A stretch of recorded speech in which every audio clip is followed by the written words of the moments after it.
time to go viral. I'm homicidal, I'm killing all my rivals. I'm the man, shit, I put that on the Bible. Spotify my target, cause you know I got the title. Hey, I'm a Mac too. I told baby shake that ass like she Apple. She said it's real, so she got my name tattooed. House full, so I hit it in the back room. Baby said she needed now, peep the urgency. I want a little Kim before she had the surgery. Leg spread on that hardcore poster. She love twerking, she just do it for the coach. Big dog, bull massive. 6 tray Chevrolet, I'm classic. All these niggas mad at me, that's tragic. The main bitch in the bed, that's graphic. Yeah, we about to go viral. Hey, we about to go viral. What's the deal? What's the deal? What's the deal, Viral Gang? We are back. If you're new around here, go ahead and hit that subscribe button, become an official member of the Viral Gang. Let me introduce the squad in case you're new. We got Cali, the one, not the two, Mr. Lightskin himself. We got Uncle Ruckus in the building. We got the one and only, your host that do the most, Mr. Viral himself, aka the villain, because they hate me for my opinion. And we missing one link to the chain, to the crew, the Messiah. He is actually at LAX right now, boarding a flight, headed out the country, so he'll be back in about a week or so, 2 weeks maybe. But yeah, I know y'all been missing us out there, man. We've been MIA on as far as YouTube go. They had us in what I want to call this, timeout. I don't want to say that exact word to get banned again, but they had us in timeout for medical misinformation. So to everybody out there that's supporting, just know we pushing lines for y'all. So please hit the like button. Please leave them comments. Get us in the algorithm. You feel me? Get us out of this timeout, because we do this for y'all. You know, we definitely pushing the limits, going against the grain for y'all. But how y'all feeling, bro? It's good to be back, man. I felt like I was away from home for a while, man, not being in the studio. What's the deal? Yeah, it feel good to be back. It's bullshit that they hit us with that little, violation, but it's just a minor setback. And you know what's crazy? I asked them what was the medical misinformation, and they told me they couldn't tell me. And the original video that we did the review on, which was one of the Trump interviews, is still up on NBC, on their YouTube. And I pointed that out, and they was like, oh, yeah, we can't tell you exactly what you got flagged for because other people might find out and be able to basically get around the system and talk about what they don't want discussed on their platform. So we fighting through the censorship battle. You know, it ain't no such thing as free speech, but, man, we here to lead the way. Hey, before we start, I want to say shout out to Chris Brown. Shout out to Chris Breezy, man. He just sold out the largest concert of the year, 90,000 people in Africa. So shout out Chris Breezy, man. He did his thing. Definitely shout out to Chris Brown. Now, as you know, they've been trying to blackball bro his whole career. Even this performance in Africa, the feminists and, the people who can't let go of their whole Rihanna thing, they were trying to boycott this to avoid him being able to perform over there. And I mean, you just got to say it, bro. Bro's the Michael Jackson of this generation, because I haven't seen nobody sell out a concert that big. Yeah. Like, and America got in a this problem. Generation. America got a problem thinking that our grievances is other countries. Like, I don't think people care about domestic violence as much over there as they do over here. So that's not something, I don't think that's a end all be all for fans across the world, because it's different in different countries. So if that's the only thing they're trying to get them for, that's not enough. Unfortunately, in America it was, but to have 90,000 across country is crazy, and it has to be noticed. There got to be a light shed on it. No, for sure. Now, all that lets you know is all of that FBA, tether, whatever you want to call it, divide is a social media thing. It's not a real thing, because they came out in record numbers for an quote unquote FBA. So all of this whole divide that people been trying to put a wedge between blacks is no, bro. We unify from here to Africa. They came out and showed more support than the blacks do here. So to me, that was an eye opener. Like, hey, a lot of you artists may need to start tapping in to the African continent and start doing shows over there, man, and going to show love to the people over there, because they rarely get to see the stars from over here. Yeah. So they're definitely gonna come out. Like Chris Brown just proved that. So shout out to Chris Brown, man, because they've been trying to ruin him for something he did as a teenager. So, and I wonder what that will do for him on the state side, right? Like, would that give him any more leverage, seeing that he can, get that many fans? Maybe that'll take him from stadiums to arenas, or arenas to stadiums. I don't know if he'll be able to leverage that, but to me, it shows that if he's able to do that over there, why is he not able to do that over here? There has to be something that at play because the fan base is just as big over here. We just have, again, I feel like certain venues, certain media companies, and people who don't want to get over the fact that he did what he did when he was 18 years old. And that's the only thing that's stopping him from having a show over here, 90,000 or the Super Bowl or something else, because he's the top performer when it comes to just being on stage and having that presence compared to any other R&B artist probably we have out right now that's active. I don't think he can't do it over here. I just think the whole aura of the celebrity is kind of dying off here. So we so used to seeing celebrities everywhere all the time. Like if you were a resident in LA, you saw Chris Brown somewhere. For sure. You've been to a party with Chris Brown, bounced in. You was in the club and oh shit, Chris Brown. So it's you kind of take it for granted. Like I said over there, that's still that mystique that we never get to see these people. It was like when we was young and there was no YouTube around. And you fuck around and saw your favorite rapper in the mall and it was like a groundbreaking moment for you because you wasn't supposed to see these people. You almost never did. We see these motherfuckers everywhere where we don't even want to take pictures with these motherfuckers no more. Like, hey, they go such and such. Oh, all right. Keep pumping your gas type shit.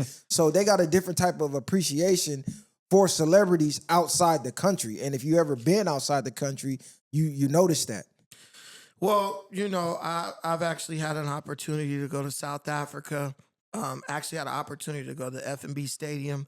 That's like a historical landmark in South Africa because there was a time when Johannesburg was chosen to host the World Cup, and there was a lot of like racist people, I would say, who really didn't want to see an African country host the World Cup, especially after the apartheid situation. White folks, you know, they felt like they had lost the country, and they the ones who really did not agree with the South Africans being given back their country, they looked at it like a slap in the face that, you know, the world would legitimize black leadership in South Africa by bringing the World Cup there.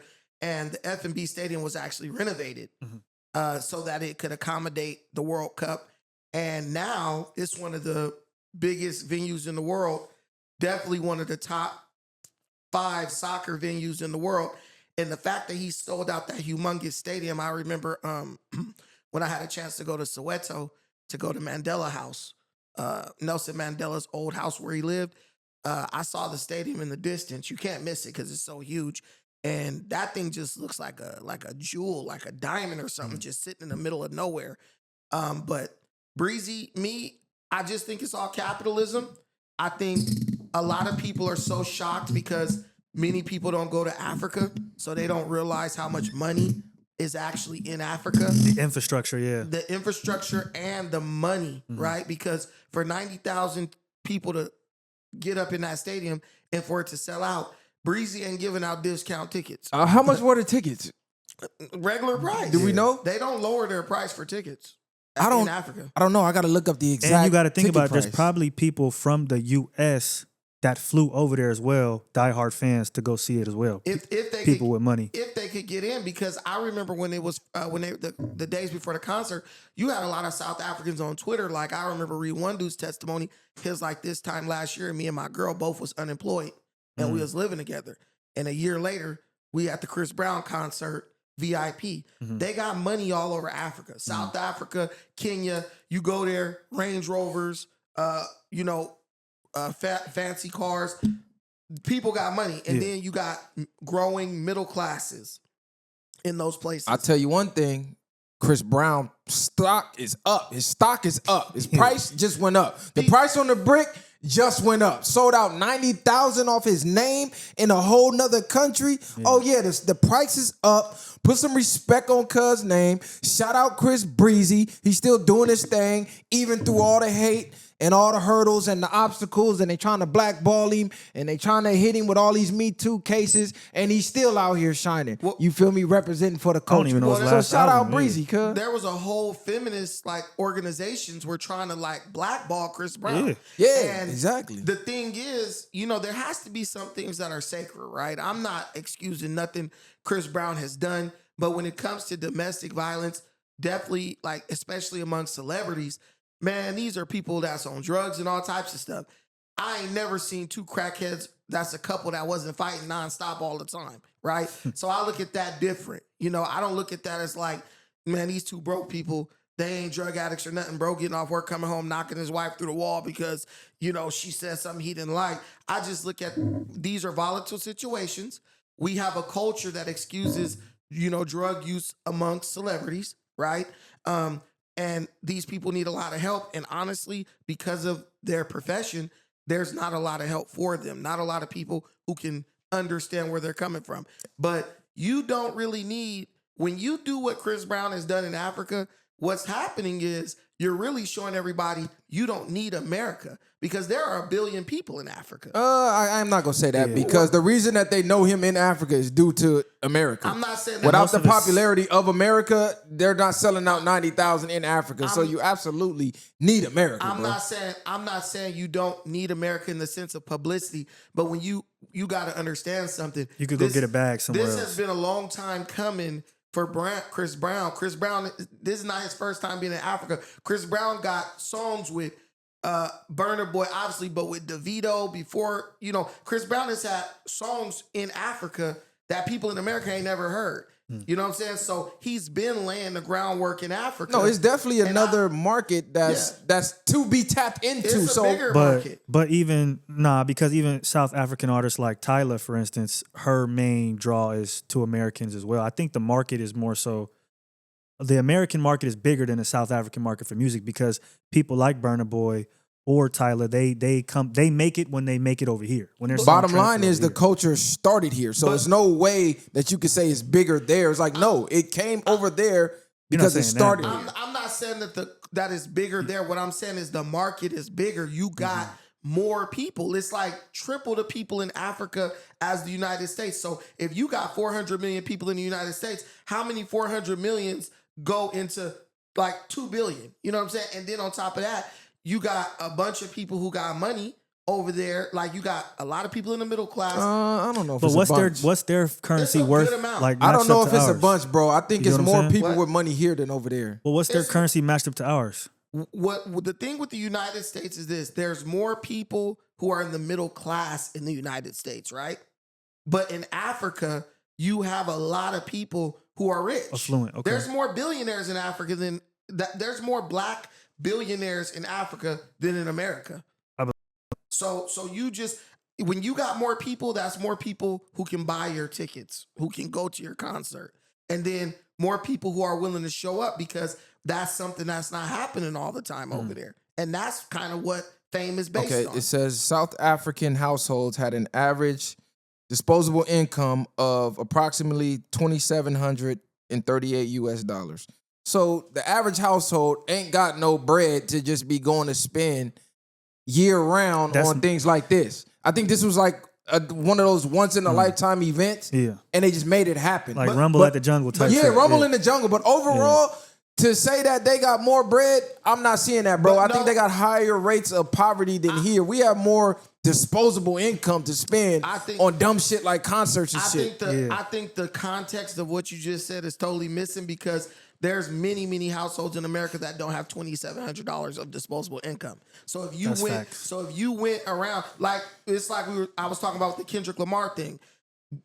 You go to Watts or something. Most people in those areas don't have money to go to a Chris Brown concert. They don't have it. And also when you think of the cost of living in America, it's high. And the culture of consumerism in Africa, you don't have people who be just buying random shit just to have it. They're more frugal. They save their money. It's the same way in Europe. So the median salary per month is about $1,300. Where? In South Africa. So per month, like, come on, bro. Let's get down to the numbers, man. That's 2 tickets, bro. Like, stop playing, that's bro. That's 2 tickets to the show. Like, come on, cut it out, cuz they probably put their life savings to go see Breezy, and that reflects the impact that's 2 that he got, bro. When you're talking about the median price, you're averaging in a lot of people who make less than $1 a day as well. Right. So when you put that number in, you have to realize that overall number is brought down by the fact that there's a lot of poor people, but there are a lot of middle class people and a lot of rich people over there. These, and then on top of that, there's a lot of people who came from neighboring countries to go to that. We're not dispelling that, but let's be honest. Most of these celebrities fans, the bulk of the fan base comes from poor people, comes from the poor class. Listen, not too many rich people is really caring about these rappers and these R&B singers like the poor does. Over there they going. And what I'm telling you is when you compare America to a small country like South Africa, it's a false equivalency because really about 3 or 4 African countries, it would take you to bring all those countries in to actually make a fair comparison to America. And when you look at giving you some credence, when you look at the inflation and things of that nature, it's a whole different market. Do you get what I'm saying? Like, that is the reason why they have $2,700 left over is because of the expenses, the cost of living, inflation. I don't know their tax system or anything like that, but obviously that all factors in as to why they might have more money. Is that what you're trying to say? But it's just less of them? I don't think they got more money, bro. Because let's be real, bro. America's lit. We pay for what it is. Everybody in the world is trying to get here or try to get here at some point in their lifetime. So we pay for that. It's just like this lovely California weather. No matter where you go in the world, California has the best weather. I don't give a fuck where you go. I've been all over the world, bro. And I always want to come home because the weather is just that. So that's why we put up with this high cost of living. Facts. So like, okay, so if you look at the population of like South Africa, it's 60 million people. You look at the population of California, it's 40 million people. So they have a country that don't even got that many more people than some states in this country. Okay. That's why when you compare the economies, it's not a real comparison because they have such a small economy compared to ours. Of course, you're going to have more money in an economy that's basically made up of a bunch of countries that are states. You could compare like based off of percentages, right? Like what's the percentage of millionaires out of the 60 mil compared to what I mean? It would be more fair to compare South Africa to like the state of California. State of California has the 5th largest economy in the world. You can hit them with the per capita, then that'll make more sense instead of trying to compare, we got this many millions. No, just go per capita and then get the average of that, and that'll give you a closer number than trying to compare the overall number because, of course, we got more people here. The only fair comparison... Per capita, I mean, come on, bro, it's not even close. I don't think so. The only fair comparison to me would be to compare the continent of Africa with the United States because that's about the travel that's going to take place for somebody like Chris Brown's performing in LA. It's going to be people coming from Atlanta to go see that. It's going to be people coming from all over. Same thing with Africa. He's in South Africa, but everybody who's anybody from Angola, everybody who's anybody. Can he sell out 90,000 here? Probably not. I think he can. It's the only reason why is because they won't give him the promo. They won't give him the backing. There's other things at play due to how we look at domestic violence compared to, I think, other countries. What promo did he have over there? Dude, they was promoting that shit. I didn't hear about it until it happened. I'm pretty sure they was promoting it. And again, it's like what you said. It's Chris Brown. He probably all he got to do. They screaming for 6ix9ine. When you niggas are screaming for it. You know what I mean? That's my point. They don't see people often besides on their phone and the TV. So the once in a lifetime opportunity that such and such is coming to town, the Michael Jackson of this generation, like it's selling out, bro. Listen, man, the way when you go to Africa and you listen to some music or whatever, niggas be like, put on some Chris Brown. They listening to that nigga. We not saying he not. The same way we listen to like a Burner Boy here, they listening to Chris Brown over there. And more so. Chris How Brown often do they world see famous. Chris Brown is what we saying. I'm not saying that. We could go out to Hollywood tonight and probably see Cuz. But like, what are we talking about? Obviously, we can, but what I'm telling you is like Chris Brown is just as famous over there as he is over here. Like I think he's more famous over there because they don't see him. Yeah, probably more Your fame rises when people don't see you. This is why Jay don't pop out. This is why Jay don't do interviews. So his name is always kept at a higher echelon because you don't get to see him. So when Jay finally does a tweet, it goes way more crazy than 50 who posts every day. Snoop who posts every day, all day. Like, it's the exclusivity that blows it up. I don't think he could sell 90,000 here simply because everybody saw him here already. Who hasn't been to a Chris Brown concert at least once? It have to be some sort of special, combination of people to get that many. Like people just in. him? I don't think so. Not because he's not talented enough or he don't deserve it. It's just like everybody here saw it already. Or he drops another album with songs like "Loyal" and them type of songs on it, and it goes up. But he hasn't had that kind of fan craze about him to me since his first couple albums. Nah, facts. And while I'm doing shout outs, let me shout out Figmunity. So they just got, I want to say a deal, or I don't know the specifics of it with Power 106. I don't know the exact details, but I saw the post. So I want to shout them out because it's big for the coast. This is big for the culture. This is big for podcasting. I believe it's going to be every Sunday. I think they're going to have a show every Sunday at 6. So shout out Figmunity, you feel me? This is huge. And they put in the work. They grind it. They deserve to be where they at. I still low-key feel like we might have sparked a little energy in the air because I don't believe in coincidences. And the timing that they got the deal and we just had a conversation specifically about Power 106, not fucking with the culture, not really fucking with the black culture that started hip-hop. Like, hey, what's going on up there? And we broke down all the details and bam, a couple weeks later, they got a deal. So not saying that we got them the deal, but the energy we put out there maybe could have, somebody could have heard that down there. Like, hey, you know what? They right. What's the biggest thing going on the West Coast right now? Their name is popping up. And shit, I think Adam 22 is punching air right now because that's his main ops. He want to see them down and they just alley-ooped. But this says a lot about podcasting.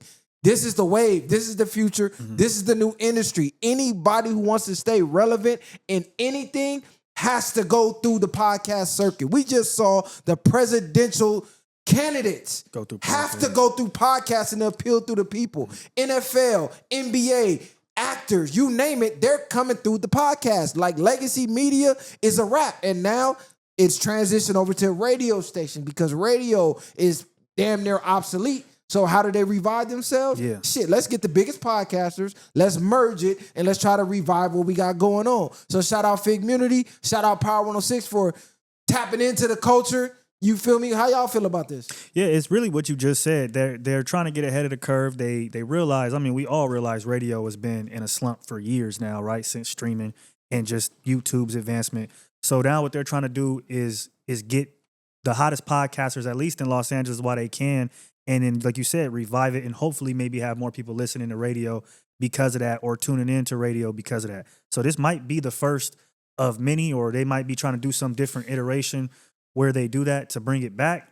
But shout out to Figmunity because I do think it's cool. We haven't seen this yet. I like their content and, they deserve it.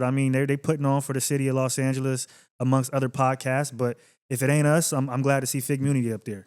I don't even really understand what Figmunity is going to bring to Power 106. Like, I don't really understand what they're doing. Like, what is their... I believe it's the numbers. Yeah. Everything is analytics. Like, these companies and corporations, if you're not really too controversial, they really don't care. Because they already selling, dumbed down product to the culture as is. So if you could bring 10,000 more people than we already got every Sunday at 6, that's a big look for the corporation, for sponsorship, for just eyes on Power 106. So you may necessarily not have to bring a valuable content if that's the route that you're going, but they bring entertainment. Everybody loves Smack. He's a local star. They're tapped in with the culture. T-Rail used to manage Tyga. Mm-hmm. They tapped in with TDE. So it just makes sense for them to go that route. And you got to think of it too. Like, we used to listen to talk shows kind of on the radio. People have conversations. You can still tune in to certain, channels on Sirius XM and listen to people have conversations. I don't listen to the radio so much, so I don't know what Power 106 does. But you look at Ryan Seacrest had his little joke thing. You got Big Boy in the Morning. So I feel like they're trying to bring something back like that. Maybe where we get people listening on their way to work to podcast topics that you would turn on YouTube. You just go now to the radio 106 to listen to the same thing. So they're bringing that. To me, that's what they're bringing because I don't think the radio hosts that are on there now have the ability to go ahead and have those kinds of conversations. Well, Power 106 has been like a Hispanic station for like ever at this point. Exactly. I remember in the 90s and stuff, you know, they did kind of cater to black people. Don't really know how Big Boy is still on there. You know what I'm saying? He's black. But there's no black representation on there. So I would like to see what the offer is. Maybe it's their attempt to bring like LA's black population back to the radio. But ultimately, like, radio is dead, man. Like, you got a good contract with them. I don't know what Figmunity is bringing to that situation, but I'm always leery of these type of situations because I really think about what, you know, because stuff like this kind of gives you an idea of what other groups think about our group, right? What do they think is a draw? What do you think is attracting us to watch your content? And if what I would just call is degeneracy, if that's what you're bringing and saying, this is what's going to bring black people in, I think that's as tone deaf as a bunch of musicians telling people who to vote for president. Okay, and I mean, you definitely have your right to feel that way, but you got to, I feel like in that situation, you have to read the room, right? Like, I'm not turning on Power 106 to get high power knowledge. Nobody is. So if they go on there and they do what they do on the show, I feel like that fits in perfectly for what it is. And then again, they're going to be able to have those conversations that maybe some of the Hispanic people up there cannot have. Exactly. That are more popular. And you got to look at this. This is maybe one of many, like Kali pointed out. So more high power based content platforms, they might get deals somewhere else where that is the basis of their radio station, to where you are tuning in for that type of content. So I think their content fits the mold of what they do up there. What is the content, bro? Like, at the same time, entertainment. Man, people will talk all day about the culture, specifically you. Yeah. The culture, Let's culture, talk about culture. What is your culture? That shit's a minstrel show, nigga. It's not nothing. It has nothing to do with any positive aspect of black culture. Chicks on there shaking their ass. Dudes, it's stupid. I'm going to keep it a buck. I don't care who gets mad. It's stupid. It's a minstrel show. And I really believe the culture is really other groups' ways of just making fun of black people. Like, look at these stupid ass niggas. And let's put them on here because we get something to laugh at. So now we become the I Love Lucy show. We give other cultures something to laugh at. And if you could tell me one topic right now, Kali, that Figmunity has discussed in the last 4 months, I would love to hear it, and I would love to see the relevance of the shit. So again, just give me one hold topic. on. So again, I don't think that's what that is for.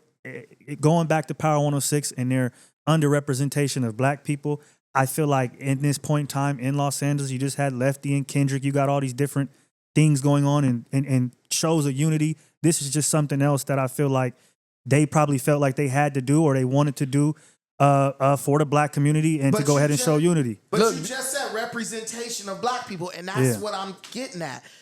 How you just gonna let somebody? They do though. Listen, bro. It's like me doing this. Kali, you know what? I'm gonna bring a stripper on stage and be like, "Yeah, this girl is representation of Kali." But this is the thing. This what you're missing, though. Hold on. This is the thing, hip-hop Brandon. culture. It's Are not we that. controlling? It's not that. It's that what we have to understand is the reality of the situation is there are black people that represents. Whether you like it or not, there's black people that are going to turn that on and they're going to find solace in that. It doesn't have to be you.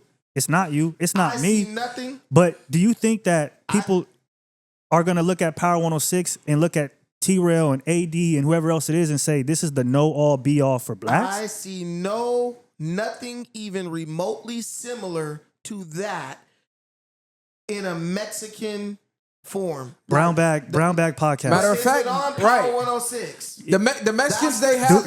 Yes. The Duno, Mexicans they Letty, have up there. Duno's going to be a part of that show. Yeah. Like the Hispanics they already have up there. Like if you listen to their morning shows, it's pretty similar. It's just in Hispanic format. You got what's her Even the name? name. Hold on, you got what's her name that do the podcast with the niggas that just got out of jail. Like we're all doing the same.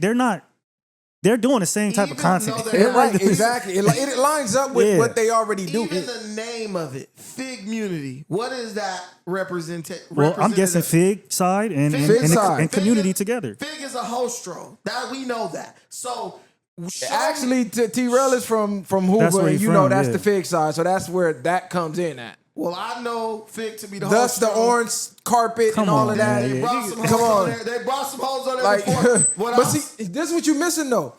It's a music station. They've been under fire for not having black people represented on a hip hop station, and we created hip hop. We can go into who owns it, blah, blah, the Jews own it. We're not even finna go that deep. The point is, someone of Latin descent bought the station. Ever since then, there's been a Latin takeover, and there's been no representation of people who actually created the culture. So this is one step forward of them dealing with the backlash and bringing representation, whether you agree with it or you don't. They have a huge following of people who do, and it's an old saying.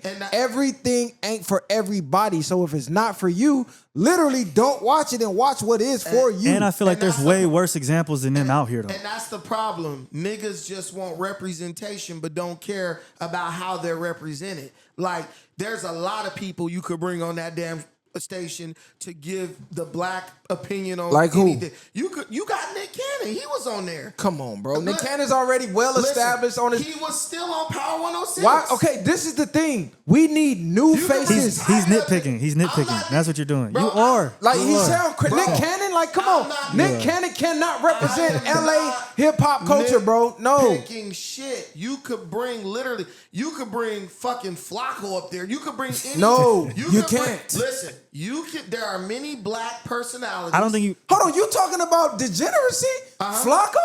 I'm just saying in general. At least, Hey, look, shout out my boy Flacco, but he built his name off degeneracy. listen, What are you talking about? Look, what I'm telling you is Flacco talks about degeneracy, but I think overwhelmingly his message is positive, right? He will say some shit that's unpopular opinion to black people because it's not promoting the ignorance a lot of times. What I'm telling you is when you got grown-ass men up in my face right now telling me, oh, at least it's some type of representation, you see why our community is where it's at. Like, bro, at what point do we grow up? At what point do we be like, look, all money ain't good money? At what point do we be like, because we're niggas who can like, we got money, we could travel, we could do that. If we're still operating like poor idiots or even identifying with that, where are we really going in this shit? Like, bro, I couldn't give a fuck about Figmunity at all. And if someone said, yeah, this is your representation on the station, I'd be like, that Bro, shit don't this is represent what me. you're not But missing. no, hold on. What he just said is what we've been telling you. Like, it doesn't represent you. It might not represent me or whoever it is, and that's what it is. But when you're looking at Power 106 and what they do up there, or do you think they're gonna bring somebody from the Nation of Islam up there to preach? Like, they're not gonna. This is what you're missing. For a radio show, they're not gonna do that, Bro, Keep this is bringing what up the you're word missing. represent. It is an entertainment-based station. They're not bringing people to drop knowledge on the culture. Now, maybe if they want to start a faction of a slot for that, then that's a conversation to be had. But as of right now, this is one step. You don't know what they got planned. So just because it's something you don't like, that don't mean hate on it, especially if it's somebody from our culture, whether we agree or not. This is a part of hip-hop culture. Them strippers shaking ass, whether you agree with it or not, is a part of hip-hop culture. And I know you agree with it because you like bitches like everybody else, nigga. We talk off camera. Shut the fuck up. That's a part of the culture, bro. So they represent that aspect of the culture. I'd rather have that than nothing. And we still crying about why the Hispanics running everything and some shit we created. No, this is a step. You gotta crawl before you walk. This is a crawling step. Man, niggas- Maybe fucking a Hot 97 gonna follow suit. Maybe motherfucking all these other radio stations will see, oh shit, they ahead of the wave. We need to get a podcast. Oh shit, they drop knowledge. Our station is based on dropping knowledge. You still got XM radio. Like, bro, this is not the only radio station in the world. This is one podcast on one radio station. They're based in LA. They got history in LA. They got ties in the industry in LA. It makes sense for Power 106 to do that. Hey, I'm telling you, niggas need to start creating their own shit. We got like KJLH. I'm sure some other black radio stations. Y'all need to get y'all shit moving, get some advertising dollars or something, because we got too many of our people who okay with being a laughing stock of every other group. Just I to don't be, think there'll be a hold laughing on, stock bro. up there. Hold on, I didn't interrupt Yeah, you, go niggas. ahead. But we got Actually, you did interrupt a lot. Okay, go ahead. Okay, I'm the only one making sense on this motherfucker. You're right making now. no sense, Yes, I am. nigga. So we got too many people who are okay with just being the laughingstock of other groups as long as we in the room. Bro, you could have brought Vince Staples on that shit. I would love to get a radio show with Vince Staples. Bro, smart. Bro, already doing shows. Vince. Who's to say he wants to do that? He's a fucking exactly. rapper, not a podcaster. Who's to say, bro, You got just a name show. it. Bro got several shows. But what I'm telling Acting, not podcasting. Bro, listen to me. He has shows. What I'm telling On you, Netflix. there are many talented black people who are already famous who can bring you way more views than Figmunity with everybody combined, who could give us who could put some respect on our name in any. Do you watch setting. The Black Effect? Nope. Exactly. That's a black-owned radio station / podcast outlet. Ask how many black people on average watch that. Bring You it just on there. said no. You don't even support the black-owned. Never even heard of it. Exactly. That's my point. You don't even support the black-owned stations that we got. They gotta get their marketing up. Nigga, so we we'll know just about went it. to Philly at the to Wallow's event where they came on stage. They were giving out deals. They was promoting, the black podcast on there. Black people don't even support the shit. But then you complain when we go break bread with the others Did you who invite have. me to the event? So What do you mean? Did I invite you to the event? It was You went. public. I didn't know about it. How the fuck I gotta invite you? You It's could've just public. been like, hey, we I going bought to a this plane event. ticket Okay. and I flew out there the same way you could have. I didn't know anything about it. Do you follow Wallow? No. So you don't even fuck with nobody from the But culture. I That's know- the point. But I know you and you follow Wallow. Right? So why do I gotta tell you? We gotta Like, say, hey, bro, let's go out hey, here. Like, what?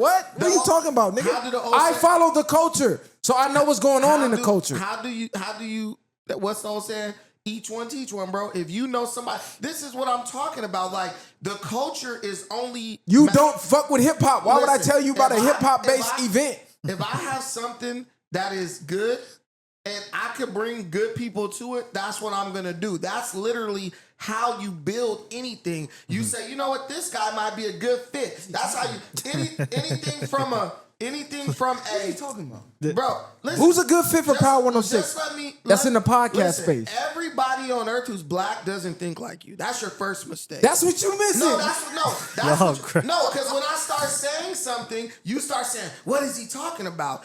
Bro, that's the thing. You don't speak for everybody, but you. I might speak be- for the culture. You might be the blackest nigga in the room by tone, but you don't speak for everybody. I'm the blackest here. You're not more black than me. I'm the blackest here No, and you're here. not. I'm way No, you're blacker not. than you. No, you're not. No, you're not. Anyway, the whole thing, because we can all bring up shit about black people that you don't know or that I don't know. What I'm telling you is if you see somebody who's good for something or who would be a good addition to something, you bring that person in. You don't just be like, you don't even know about this. Who's a good? Listen, they're starting a podcast space segment.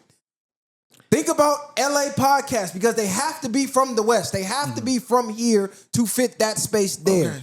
You got No Jumper. Ain't doing that. You got Street Gangs TV. They don't fit. It's not hip hop. We drop knowledge. I mean, we could do it, but our notoriety isn't there where they are at because they were on No Jumper. So a large portion of their following followed them from No Jumper And they because have No industry- Jumper has the and they biggest have industry following. ties as And well. they have industry ties. So it's not to say other people can't, but when you're looking at analytics and numbers, it made sense when I'm thinking about who else could fit that slot. They're the only people who are going to be able to make that hour or 30-minute drive once a week, more than likely, that has that availability. And then again, think about it. You mentioned Vince Staples, somebody who's doing tours. He's in Invest Fest this one day. He's over here making Netflix specials. He's not a podcaster. He's a rapper and a celebrity and a director and actor. He couldn't even make the pop-out concert. Yeah, you're not at home to chill. Like these people that they brought up there, that's what they do all day. So they're at home, wherever they live in Calabasas, 5 days a week, probably recording 3. So one extra day is not going to hurt. I understand what you're saying about representation and us leveling up. But again, I'm not turning on Power 106 for high power conversation. So I think it's a good fit. I think Power 106 is a dying radio station because radio's dead. Why don't they just do their own thing? That's what I'm saying. They already doing their own thing. But that's what I'm saying. Niggas be so willing to try to get up under another group's umbrella, then start belly aching and bitching when shit don't go their way. Like, Okay, so why don't you start a radio station that niggas can I come? got a feeling it's going to Listen, come out and be about I unity. have- Me personally, listen, I think that's what they're going to talk about. The black and brown, right? Yeah, I exactly. have 2 YouTube channels. One is Pan-Africanism Strikes Back. One is Notorious BDT. I got my own shit. What I'm saying is You don't have your own shit, actually. I have have my own. You're on somebody I else's have my- network. I'm on You're on someone- YouTube. I'm That's on- not. You don't own YouTube, nigga. Yeah, you don't need. You doing that right? And But then- I'm not claiming to. But You. this- So you're a hypocrite. This is a platform. He's a hypocrite. This is a platform. Power 106 is a platform. Bruh, this is a platform. Power 106 is a platform. Okay, but it's totally different. Figmunity. What? Figmunity. Do you own YouTube? Bruh, you just won't let nobody else talk. Like, Because I'm calling out bro, contradictions you're as you just- say You're them. not calling out nothing. You're being ignorant, nigga. Let another nigga talk, then you can respond. Do you own YouTube? We're Is all not I'm in asking. jail, nigga. You don't gotta talk over me to get your Why? point. Why I gotta be in jail? Because that's what niggas do in jail. I've been in jail. All niggas do is try to interrupt niggas so they can get their point across. Oh my God. Like, Go ahead, if you cuz. don't want me to talk, just say that, nigga. No, I won't say nothing. I'm pulling the ruckus on ruckus, You're not nigga. pulling nothing. You I'm pulling the sounding dumb ruckus up on here. ruckus. But let me say my point. You think you cooking People too? fear. Listen, look, this is what ignorant people do. When you're making a point that's better than theirs, my wife does this. When I'm making a point she can't argue, her thing is to filibuster. Let me keep interrupting her because people won't get the message. Go ahead. Give him the message. Listen, bro, your audience already know who the nigga up here thinking, me, period. So you could do it. It don't matter. No, you're thinking. I just Look, don't think you're thinking like It's us. totally. I don't think like you. You're not thinking like us. Every black person doesn't think the same, and the sooner you realize that, the better off you gonna be. Maybe when you 60, nigga, you gonna realize, damn, maybe every black person don't think the same. And this is what I'm telling you. Some niggas got respect for themselves. Some niggas actually respect this so-called culture you talking about. And to me, black niggas who talking about they control the culture should not be having to carry water on a Mexican-run radio station. You can't be the nigga that's sell shining shoes and claim you the nigga that own the house. That's not how that works. So y'all, you're the hypocrite. We control the culture, but we gotta go carry water on a Latino radio station to be legitimate. Get the fuck out of here. I will never accept that. That's bullshit. But who said that? Those are your That's words. what y'all saying. We didn't say anything about them carrying the culture. We Yeah. said shout out to them That's for it. breaking grounds, breaking barriers, doing something no other podcast has done. And I'm pretty sure other radio stations are going to follow suit. That's what we said. We're shouting out black people who are succeeding. Whether it doesn't meet your criteria of success is irrelevant. Because to me, that's hate. And It's like, oh, I don't agree with it. Fuck everything. No, nigga, they just doing calling it something. what it is. I'm just saying, can you walk into a radio station right now and get airtime? Hey, bro, If not, then you that much down than them. I'm calling it what it is, man. It's niggas. Can you turn- say anything you want on YouTube? It's- No, you gotta abide by the community guideline. And- So you're holding water for YouTube, Look, nigga. man, I could say- You're signing look, shoes for I YouTube. could say They whatever- can demonetize. Didn't they just demonetize your shit? Listen. What the fuck? Look, as long as I'm. What we talking about? As long as I want YouTube ad revenue dollars, I have to do what YouTube That's says. signing shoes, But right? But here's the thing. I'm not as big as Figmunity, but YouTube demonetized my channel, and I'm still making the same amount of money I was making when I was monetized. So it does. That don't even make sense. Yeah, it does. That Because makes no sense. Yes, it does, because my channel has always been funded by my listeners. I've always received more money than from contributions than ads. Okay, well- I used to play music on my channel every day.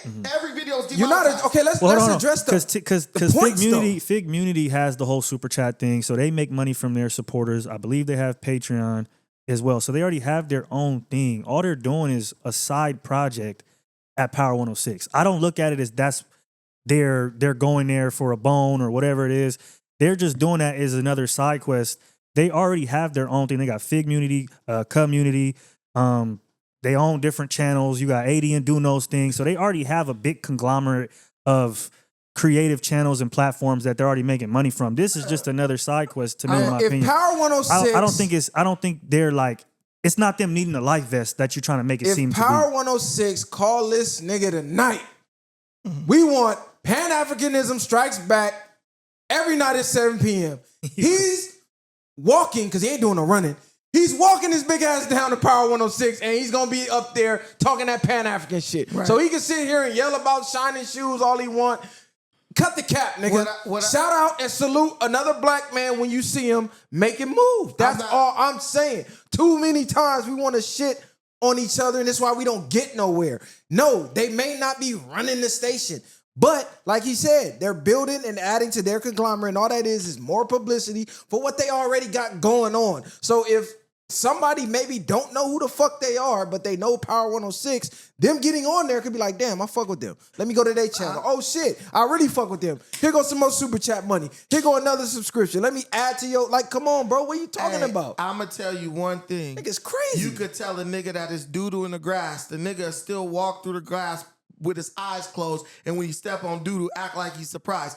This is the same shit niggas went through with no jumper, where niggas was getting on another nigga Crazy nuts. ass quote. Wait a minute. This shit, the no jumper is Niggas was crazy. getting on another nigga's nuts, and then when that nigga decided, you know what? I'm asking you niggas. Niggas was crying and complaining. And Kylie, I know you understand where I'm going with this. They was crying and complaining. There's no difference between Power 106, bro. And let me tell you, when Power 106 does decide to cut them, which they will, it will happen. Okay. Then niggas will be complaining. Hold on. Hold on. Yeah, go ahead, hold yeah. on. That's racist. This is the only point I'm making. Negroes love to get on other people's stuff as opposed to build their own. But here's the problem.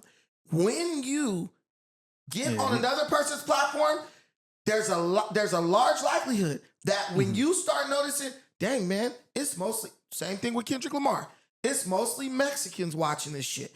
We getting a big ass deal. Our audience is, we got 900,000 Mexicans watching, and we got 10,000 niggas watching. Your content slowly starts being geared towards that audience. It happened to Big Boy. Big Boy used to have a show that was geared towards black people. Now his shit is multiculturalism. Everybody gets to be involved. You can't keep hollering you want exclusive shit when you try to take coins and tokens from another group and sit on their shit. Either it's going to be black all the way, or you're going to say this is multicultural. But as soon as it becomes multicultural, it's no longer The representative viewership of the was culture. never meant to be black all the way. What are you talking about? Dollars are green. That's all that matters. Okay. All that other shit don't matter. The dollar is green. You want everybody watching and supporting, but you do still want control of something that your culture created. That's all we saying. And when you look at the situation, when you're saying, well, you know, if they end Power 106, people are going to be crying. Again, I don't think so, because they've already done what you told them to do. They went under Adam, right? That I think they learned their lesson there, that we can't be under nobody. So hold on. So then they went and they invested more into this, the platforms that they already had, which was Figmunity, Community, and the other platforms that they had. So they already have their own thing. All this is a side thing. So if it doesn't work out, they've already done what they're supposed to do by creating their own platforms and being their own business. So I don't know what more you want from them. Now, content-wise, I understand you, but it's not like they're just under the white man's thumb, just getting stumped on, or they're looking for a handout from Power 106. Power 106 called them, because they need that viewership from us. They see what they're doing in the city of Los Angeles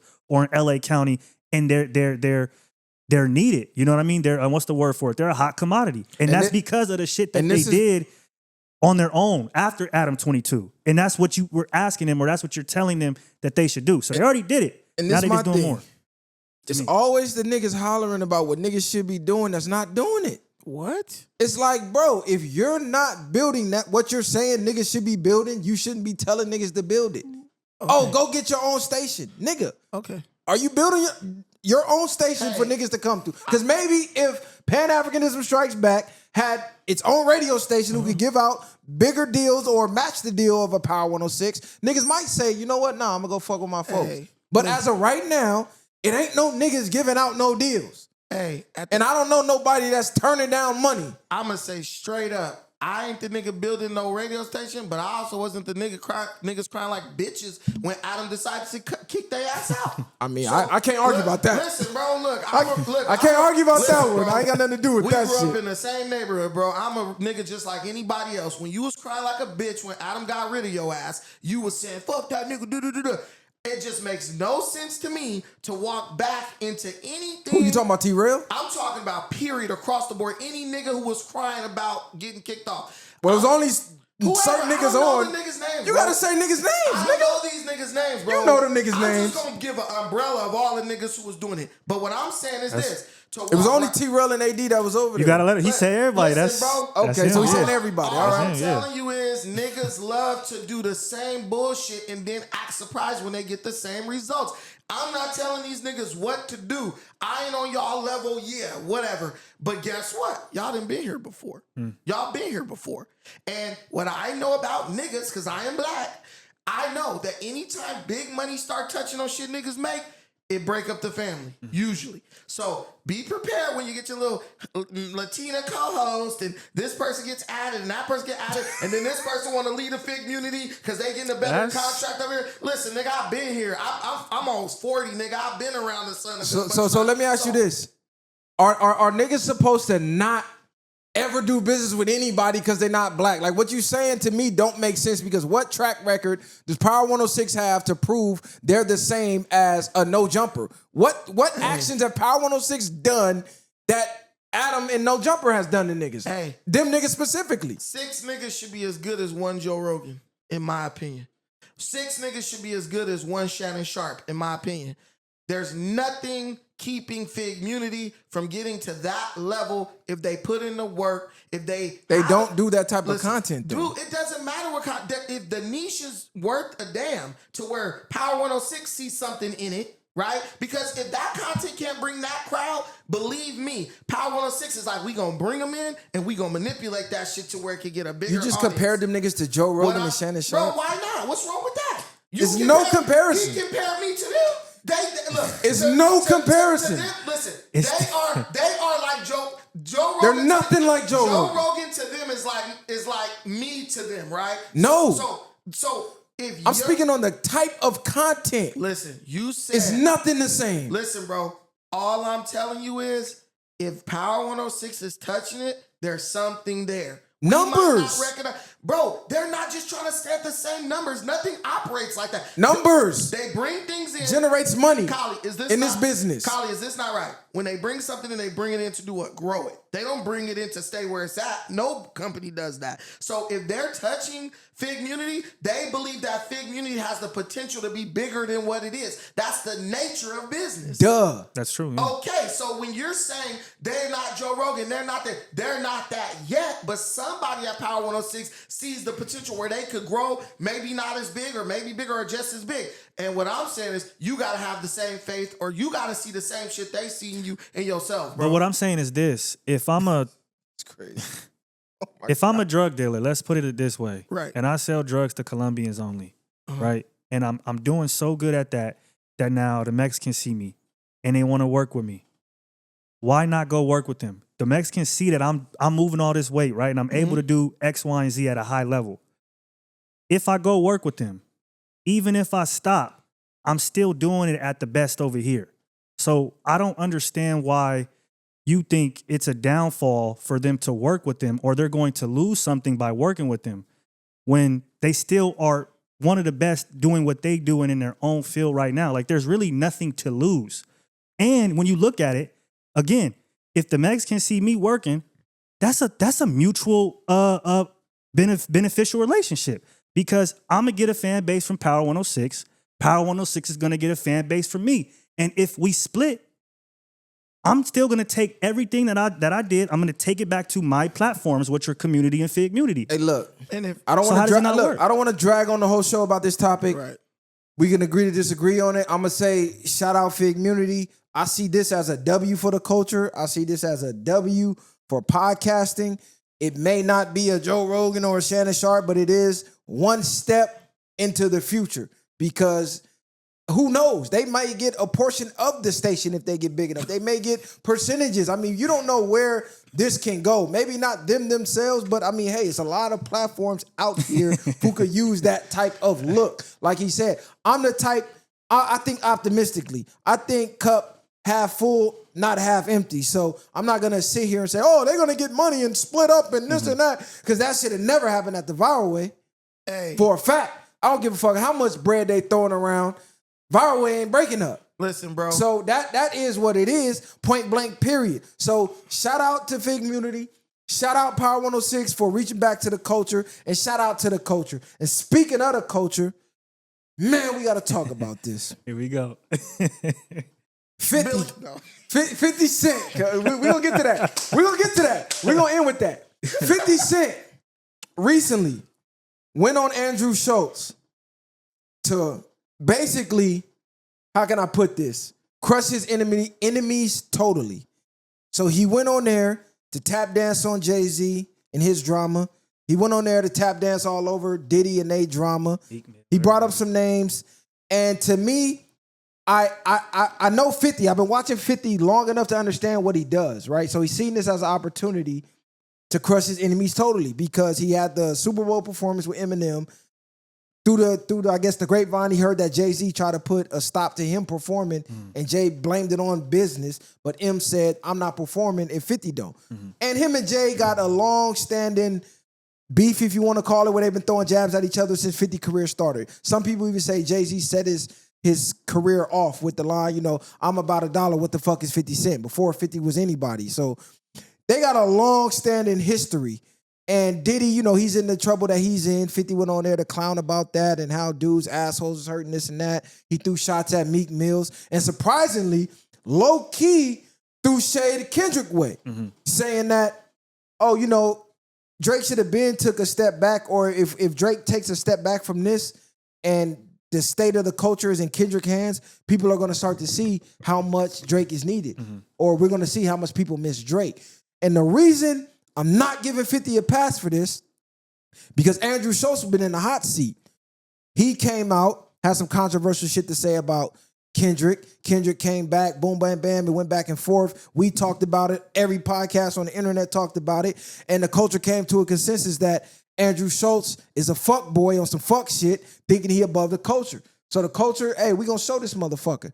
Well, Andrew Schulz pulls a chess move, brings out one of the biggest figures from the culture, 50 Cent, to co-sign him basically and use this as an aha moment to the culture. So if you notice the type of, I want to say passive aggressiveness almost he uses where 50 gets to talking about Diddy and he's like, "Oh no, don't say that.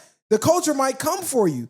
Basically alluding to how he said similar things and the culture came for him, but he's poking at the culture using 50. And 50 even being there is shitting on the culture itself as everybody's trying to stay on code and make a stand. It's just, I don't like it. You went against the grain. You went up there in front of this white man, this Hispanic, whatever the fuck he is, shitting on other black men. We know you got beef. I mean, hey, you could have went to Shannon Sharp and did everything that you just did. And at least you came and did it with the culture. But to go do that to somebody that we already deemed as a vulture as is, who already made disparaging remarks on black culture, black people, period, it just was disgusting to me, bro. And I fuck with 50 since the mixtape days, nigga.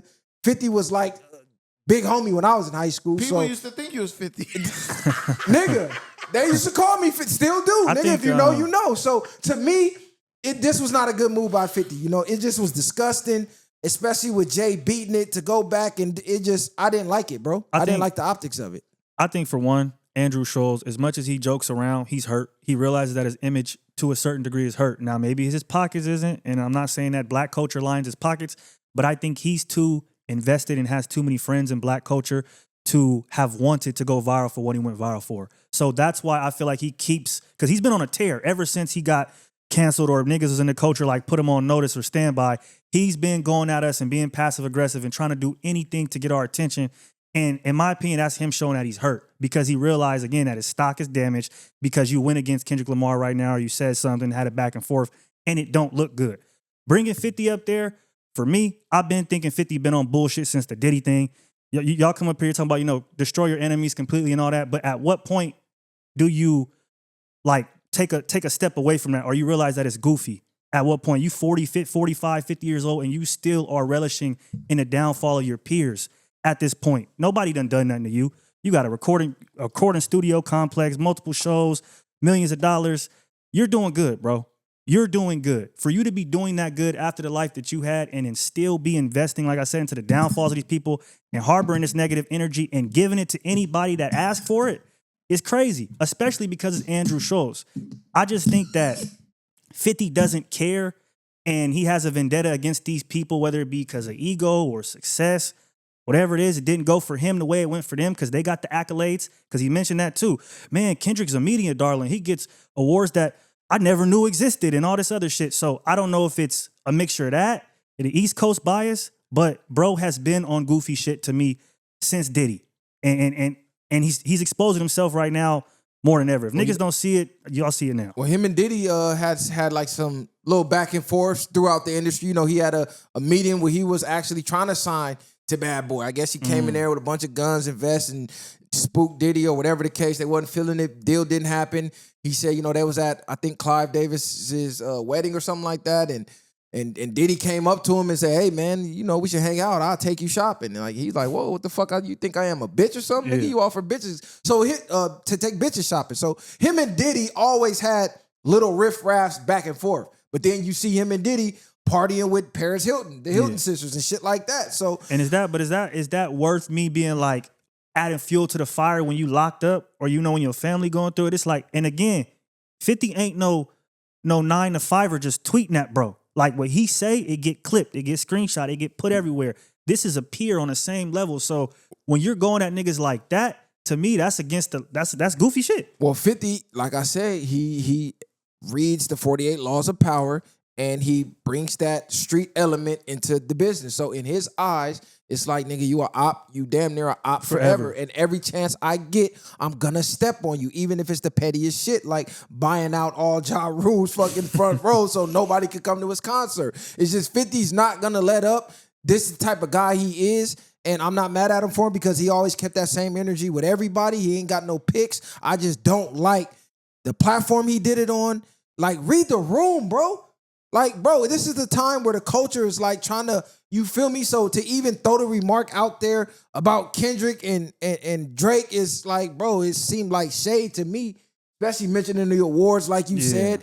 And just the optics of it, bro, go to somebody from the culture, cuz, and dispel your quarrels. I mean, even though he has done a whole interview circuit about these topics everywhere, why go to cuz right now when he's in the hot seat with us? For that very reason. I look, man. Every slave rebellion was undermined by a slave, right? Winning snitch niggas out. I just believe that people like 50 understand the true nature of black people. They see us as we are, as opposed to how we would prefer to be or wish to be. And 50 knows at the end of the day, black people have no power to decide anything with Andrew Schulz, right? Andrew Schulz money is in no way impacted by black people. His bank it's not in the black community at all. Charlemagne the God and him have a platform called Brilliant Idiots. Mm-hmm. Black people, if you're gonna cancel Schulz, then you gotta cancel Charlemagne too, because that's a part of what Schulz is doing, right? And we love our sacred cows. Black people love their sacred cows. Bro, we've been listening to people like Louis Farrakhan, freaking Al Sharpton, just straight con artists for years. That proves that we have a high capacity for arbitrary and selective thinking. It's like this person can do it, but this person can't. And when you operate like that, what it does is when you do try to get on code and you do try to mobilize and rally around the cause never retains momentum. It never maintains momentum because even while they're trying to be on code, in their mind, they understand that there's really no cohesiveness, right? It's like when you use Gorilla Tape, right? Gorilla Tape is supposed to be the strongest tape on earth. But you know if you put a piece of Gorilla Tape on one of them weights over there and try to stick it to that wall, that shit not going to hold. It's going to fall down. That's where we are. Like small hat people, they have faith in their ability to mobilize against a common threat. And that's why them mobilizing against you is such a threat. It's such a big issue to where nobody wants to deal with it. Black people, even we tried to boycott H&M for putting some kid and calling him a monkey. Niggas was still up in H&M. We tried to boycott Walmart. We didn't. And you know what's cold? Everything. I ain't been to, I haven't been to H&M since, and H&M used to be my spot, especially for my kids. What? They had the fits, bro. I be walking by H&M sometimes like, cut, why I have to do that shit? Look, but I ain't been in there. I ain't been in there. It was people in there The next day. The Next hour, yeah. day, Next day, bro. yeah. Like, we tried to boycott Joe Rogan. We just recently, who was the recent person we Did tried? we? We Yeah, did. We tried. Rogan said some crazy He shit said like the niggas got N-word. smaller brains or something. No. He was saying the N-word. He was like quoting someone who said the N-word. Nah, but he said something else too, like black people got smaller brains or something like. Nah, he did. Look it up. I They don't was think talking about a movie, bro, and they tried to splice that shit and make it seem like he said it. See, I don't think that, my bad, I don't think that Schulz is being hurt by the black culture as in his pockets. That's what I said earlier. I don't think it's pockets, and I get that. But him bringing 50 up there to me at this point in time shows that he's aware of what his public perception is at the moment. I don't think we're talking a money game. I think we're talking a public perception game. If I'm Andrew Schulz and I sit next to Charlemagne, I'm able to sit next to 50. I've sat next to multiple black people within my career. It ain't about the money. It's about now the perception of me changing and maybe people thinking something differently. And if you have thousands of people telling you you're racist or whatever the case is, even I don't think he's that. I'm just saying that I'm sure that's the rhetoric that's going towards him because of what he said. You eventually are like, yo, let me mitigate this because this is not who I really am. But So that's why I feel like he's bringing 50 on there. That's why I feel like he's been on a tear because he understands that his public perception is a little altered. It ain't the money, but if I'm me and I got a whole bunch of money, he probably cares about his public perception to a certain degree is all I'm saying. But let's be real though. His whole niche is being able to appeal to the urban crowd. Like, let's just call it what it is. Like, everybody tap dancing. The nigga has the ability to code switch in a way, which is why Charlemagne's up there, which is why he got some of the black people up there for the black representation. He can appeal to the hip hop crowd. He plays into that even with his comedy. So him being quote unquote in the hot seat with the culture does affect him a lot because that is a big part of his whole aura and his whole persona. Like, that's just a fact, which is why he went and got 50 because 50 is the biggest and 50 shits on everybody. So 50 damn near co-signed what he was in the hot seat. I'm telling you, this was a strategic chess move by getting 50 up there and 50 saying what he said. It is now making the culture draw a line. Well, y'all came down on me. Are y'all gonna come down on 50 the same? Basically, that's all that was. Basically, you said he brought 50 on there to calm niggas down, or basically like, I'm gonna make 50 my ally. So if they hating on me, they gotta hate on 50. They gotta hate on him, or you selective politicking what, if you don't. Which is why we on 50 ass right now. I don't think it's that. I think he brought 50 up there because it's like, this is how he did with Charlemagne when they did if you watch the Brilliant Idiots episode he did with Charlemagne and the girl, he talked so much like and made so many jokes that it could never get serious to where they could really give their real opinions.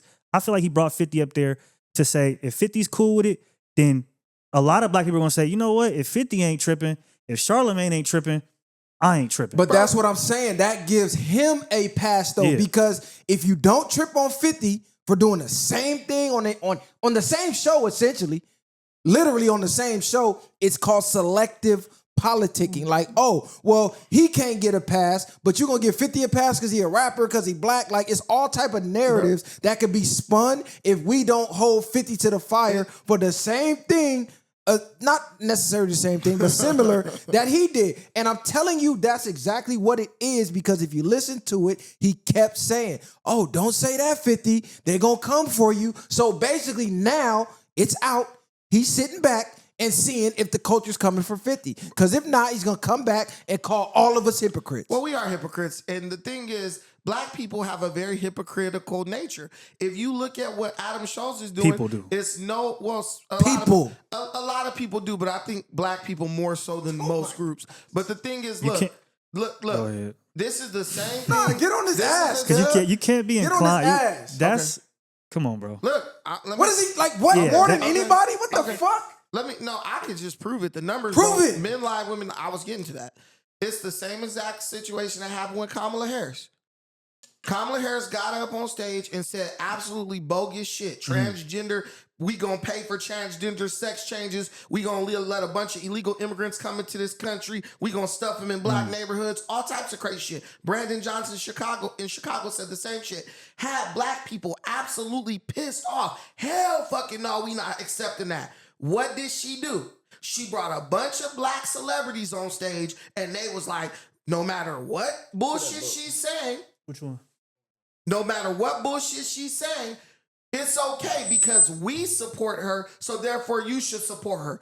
What did black people do? Black people supported Kamala Harris at 85%, knowing damn well that the policies that she was promoting and that she was telling people she was going to fight for directly hurt the black community. And look, Fannie Willis, all these people, what do they do when they get in hot water? They go to the black church. They get in the pulpit. They had a pastor standing next to him. He start telling you what a good person this person is. And next thing you know, black people forget that they was mad at this person. Look, bro, we can do that about any culture on earth, bro. Especially with politics, man. All these fucking politicians make promises and then they fucking lie as soon as they get in office. Joe Biden lied the whole 4 years. Nigga, Joe Biden just was on, nigga, and what he had? He was on there for 15 minutes, told 13 lies. They tracked it. 15 minutes, told 13 lies. Like, come on, bro. We're not even doing that. But back to 50 and Schulz. This is what it is. 48 laws of power. Robert Greene. 50 actually added a law, what he has, the 50th law of power, some shit like that, the 50 laws of power. But read this book, and you'll understand why 50 is the way he is and why he does what he does. Destroy your enemy totally. And Andrew Schulz took a page out of this book by bringing 50 up there. I'm telling you, if the culture does not hold 50's feet to the flame and hold him accountable for doing what he did, zero evidence to refute. They're gonna call us to refute what I said, but just open this fucking box and every answer you seek is gonna be in here. What I'm saying. We had a brief intermission. We had some technical difficulties, but we are back. But ultimately, this is the nature of black people. And you were talking about the promises. All politicians make promises. I'm not talking about promises. I'm talking about somebody telling black America, I am going to allow grown men with intact penises to go in the bathroom with your 5-year-old daughter. Not just black people did that. Listen, every race who's a Democrat did that. Let me finish my point. Anybody who's a Democrat did that. Let me finish my point. But keep it relevant to the topic. I'm making it relevant. This is the point. Dave Chappelle, wrap it up box, nigga. There's somebody who said that, right? And even though if you ask black people individually, do they support that? They will be like, hell fucking no. Black people voted for Kamala Harris at 85%. There's no other group. Let me make my point. What the fuck that got to do with 50 and Schulz? Let me make my point. You know what it got to do, but you got to filibuster. That's your tactic. Look, every other group at the minimum was split 50-50. Half said hell no, half said yes. We're the only group that overwhelmingly vote for things that we directly disagree with. And why do we do it? Because if a celebrity that we respect gets up there and says, I understand that this person is full of shit or did some racist shit, but they're actually good with me and they're good with us. We, more than any other group, will say, okay, we'll accept that person now because this celebrity co-signed them. And that's exactly the chord that Adam Schulz was striking when he brought 50 onto the show. Malcolm X told us about it. Freaking Marcus Garvey told us about it. Every black teacher told us that this is something we are weak in, something we fall for. And we're still falling for it, but trying to find a way to explain it away. No. We worship celebrities. They tell us what to do and how to think, and we fucking follow along with that shit. Be the change you want to see. I don't give a fuck if every person on earth was doing that. On this platform, we're not. Be godlike. You think Jesus gave a fuck about what all these followers was doing? No, he still was Jesus. He still was doing things his way. He still was blazing a trail and leaving a path for people to follow and say, hey, be like me, you'll be more righteous. Regardless of what anybody was doing. So regardless of what black people or whatever the fuck you want to call out is doing, you don't got to do that.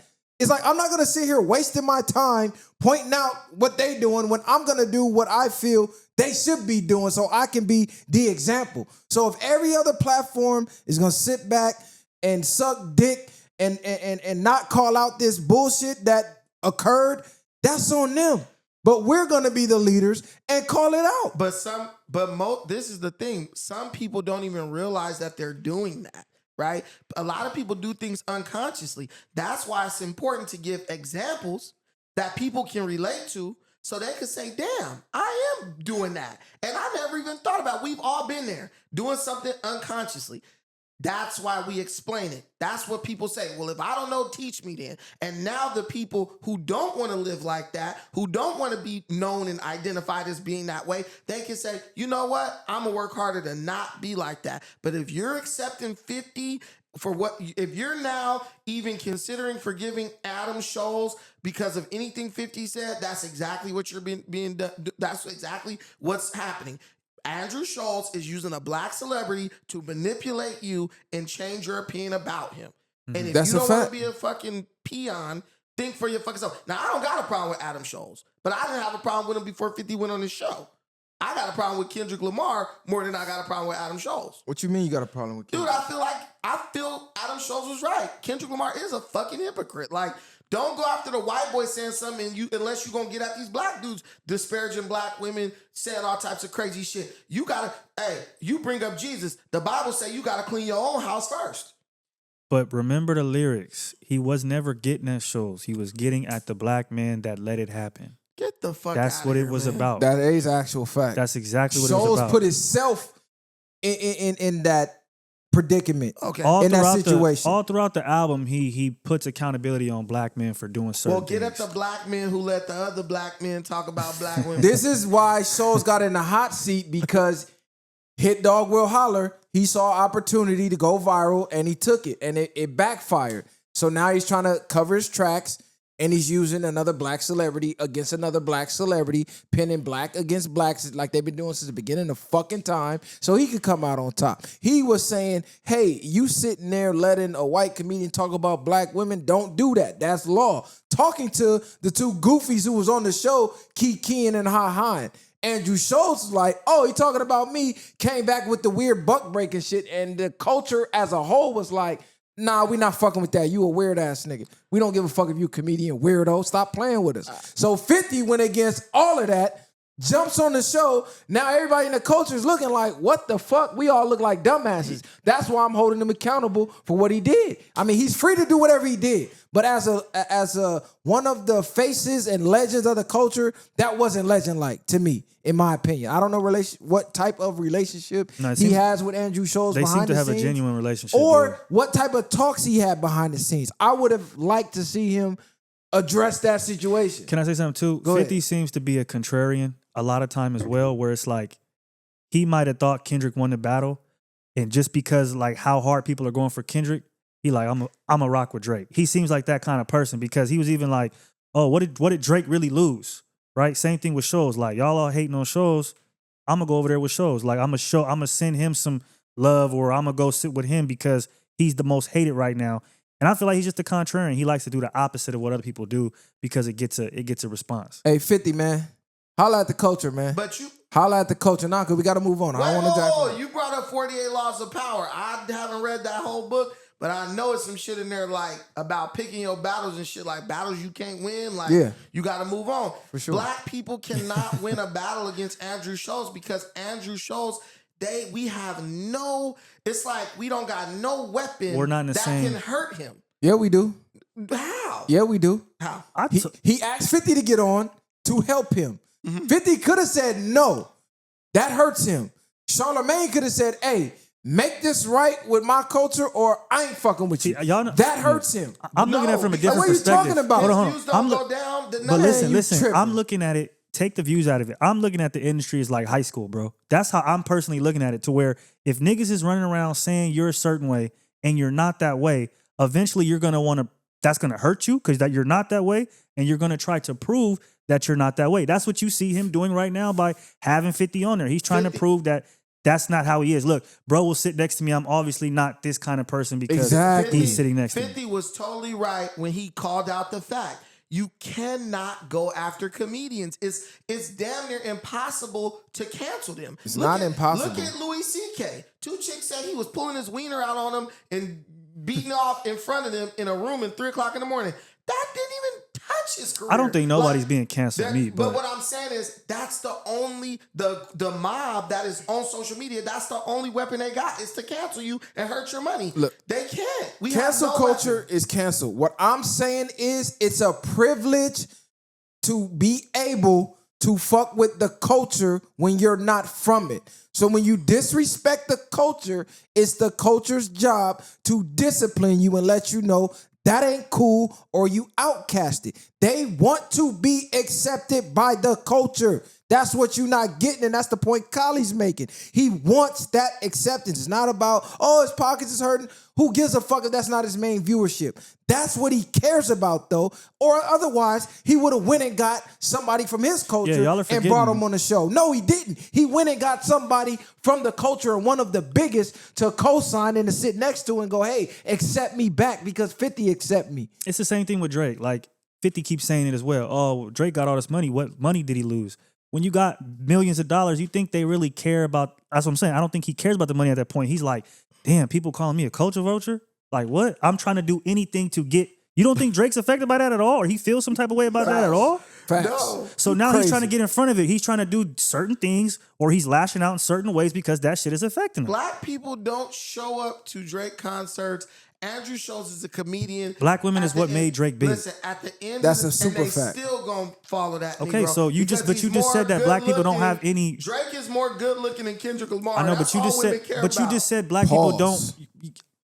Pause. That was wild. That was wild suspect. I'm saying in the mind of European culture, women will look at Drake What? like That was I've wild never heard- suspect. Have you ever heard a woman be like, Kendrick Lamar is fine? I've never Yes, heard that. it was just a thread that went viral on Twitter. They was When he going popped crazy. out, it was. I ain't gonna count. It was just a thread. It was, bro. It was hundreds of thousands of women in the thread. I These just women happened to be scroll bumping. by it, but that was wild, zesty, wild pause. women be What even bumping made Drake, you bro. say that? For sure they do. Yeah. That was crazy. Man, whatever. That was crazy. Okay. So with that said, let's move on to the next topic. What's up with these drones? Oh God. What's going on with the drones, man? I mean, because your boy Trump just came out. He said, hey, the government know what's going on. Holla at the government. I just seen one of the drones crashed in New York and they recovered the drone, and apparently from the inscriptions on the drone, it was owned by one of the big corporations. I want to say maybe BlackRock or something. So when I first seen it, I said, oh, yeah, the government owns these drones. There's no way these things are in our airspace and we ain't attacking them if they're foreign objects. Bro, Trump is just stating the obvious, and I wish people would use their fucking brain instead of just being like, gaslit with hysteria, right? Like, Trump told you what everybody already knew. You can't even make a threat on fucking Call of Duty without the FBI showing up at your door. They know what's going on. The military knows what's up with the drones. But I'm telling you, it's just like they say in the book you love quoting, behold the pale horse. Yep. What they gonna do? They gonna make it look like crazy shit is happening. They gonna do the psyops on you. They're gonna do anything they can to fearmonger you and get an emotional reaction out of you. Because people who are afraid are what? Easy to control. Facts. Oh my God, what is this drone? This is that. Bro, people do it on the internet all the time. Lying, making shit up, trying to get people scared so they can move them. Come to my channel and I'm going to move you. I'm going to tell you everything that's happening. So Trump is asking the American people, look, he's like, use your brain.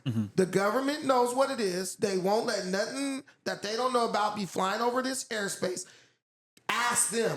Go to the person who knows versus sitting on the internet trying to speculate. And you know what's the kicker? Well, the Navy had a commercial right before this happened about the drones. showing them releasing thousands of drones from in the ocean. I mean, they're doing fireworks. From a ship in the ocean. And all of a sudden, thousands of drones popping up all over the U.S. They're doing light shows and shit now with drones. They're able to do all different types of things. But everything is brought to you and bought and brought to you by the U.S., whether it's good or bad. The drones, we know about it. The thing with America is that we try to hide from our citizens that we have this alien-like technology. So that's what we pass it off as. When you seen the flight disappear in MH370, I don't know if y'all know anything about that, but there was 3 pods that surrounded an airplane and it went away. Pop, yep. That's American technology. That ain't no extraterrestrial shit. None of this shit is extraterrestrial. We're able to create this technology, and the reason why we want you to think it's aliens or think it's extraterrestrial is because of fear, so we can't control you. That's the only thing it is. We know exactly what this shit is. I will say this. If you want to go down the conspiracy rabbit hole, it's a conspiracy.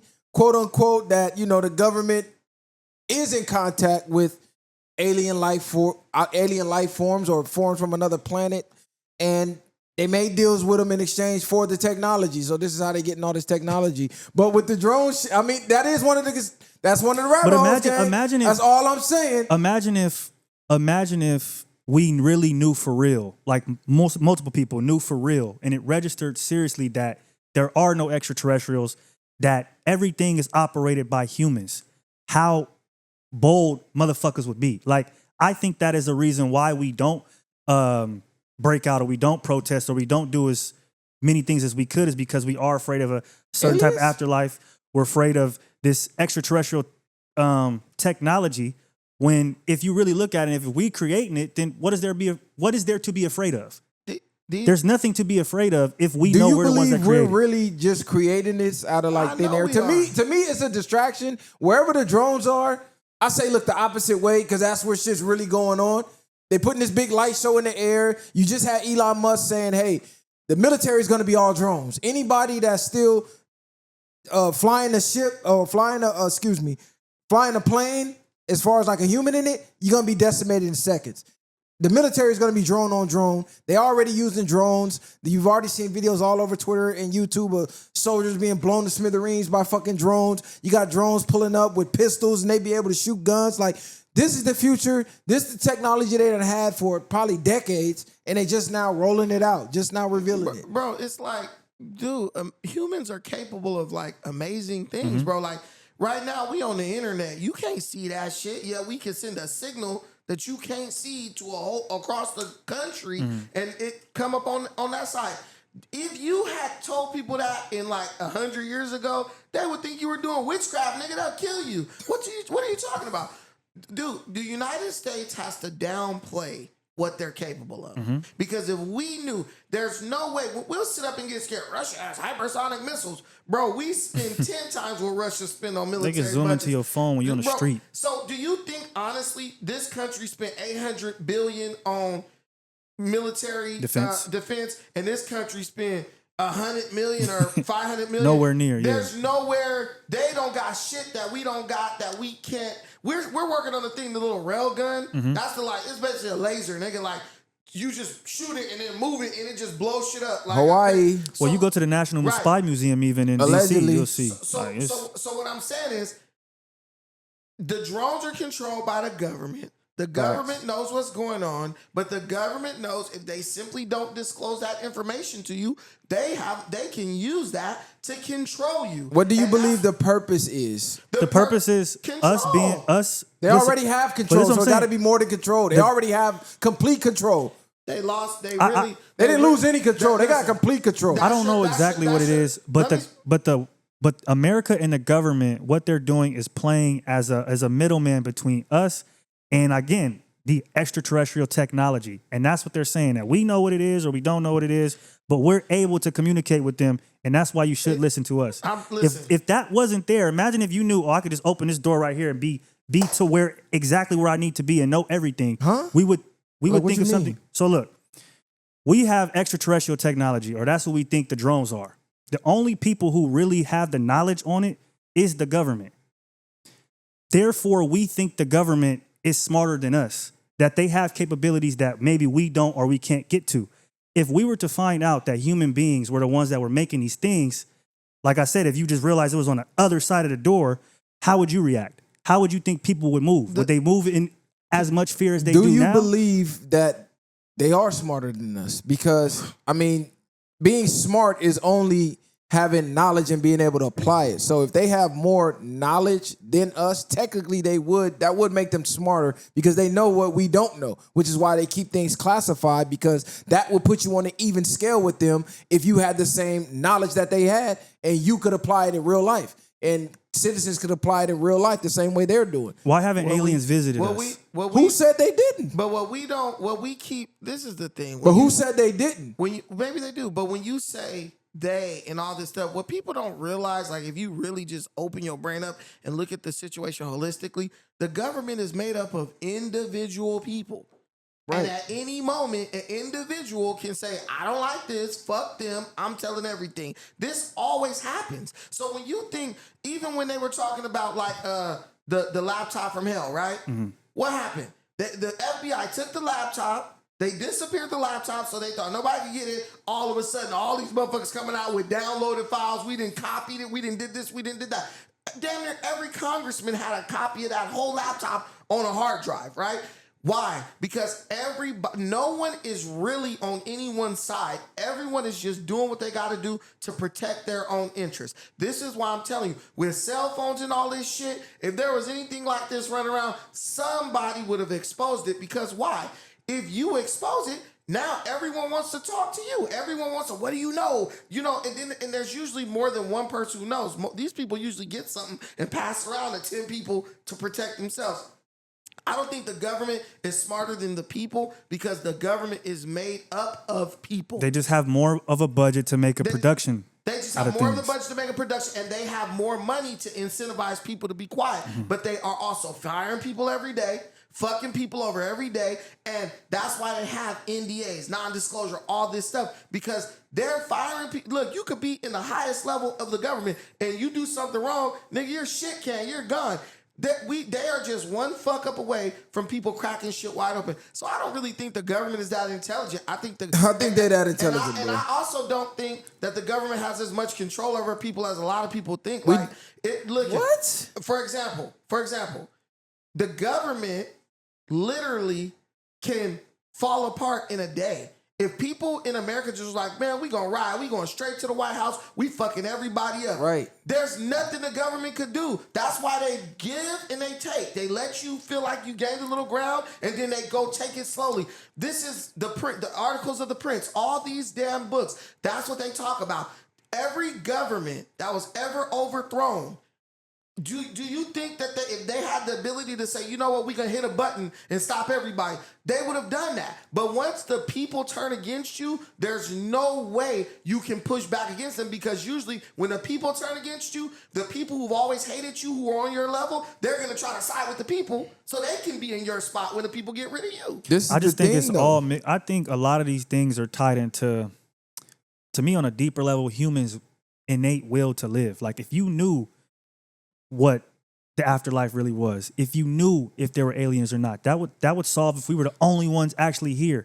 And if that actually becomes a reality, I don't know how we would act at that point. And so I feel like there's certain things that are almost embedded into our programming that if we were to find out the truth about, we would completely malfunction on some robot shit, and the will to live would change, or what we do or how we act would change. What do aliens got to do with afterlife, though?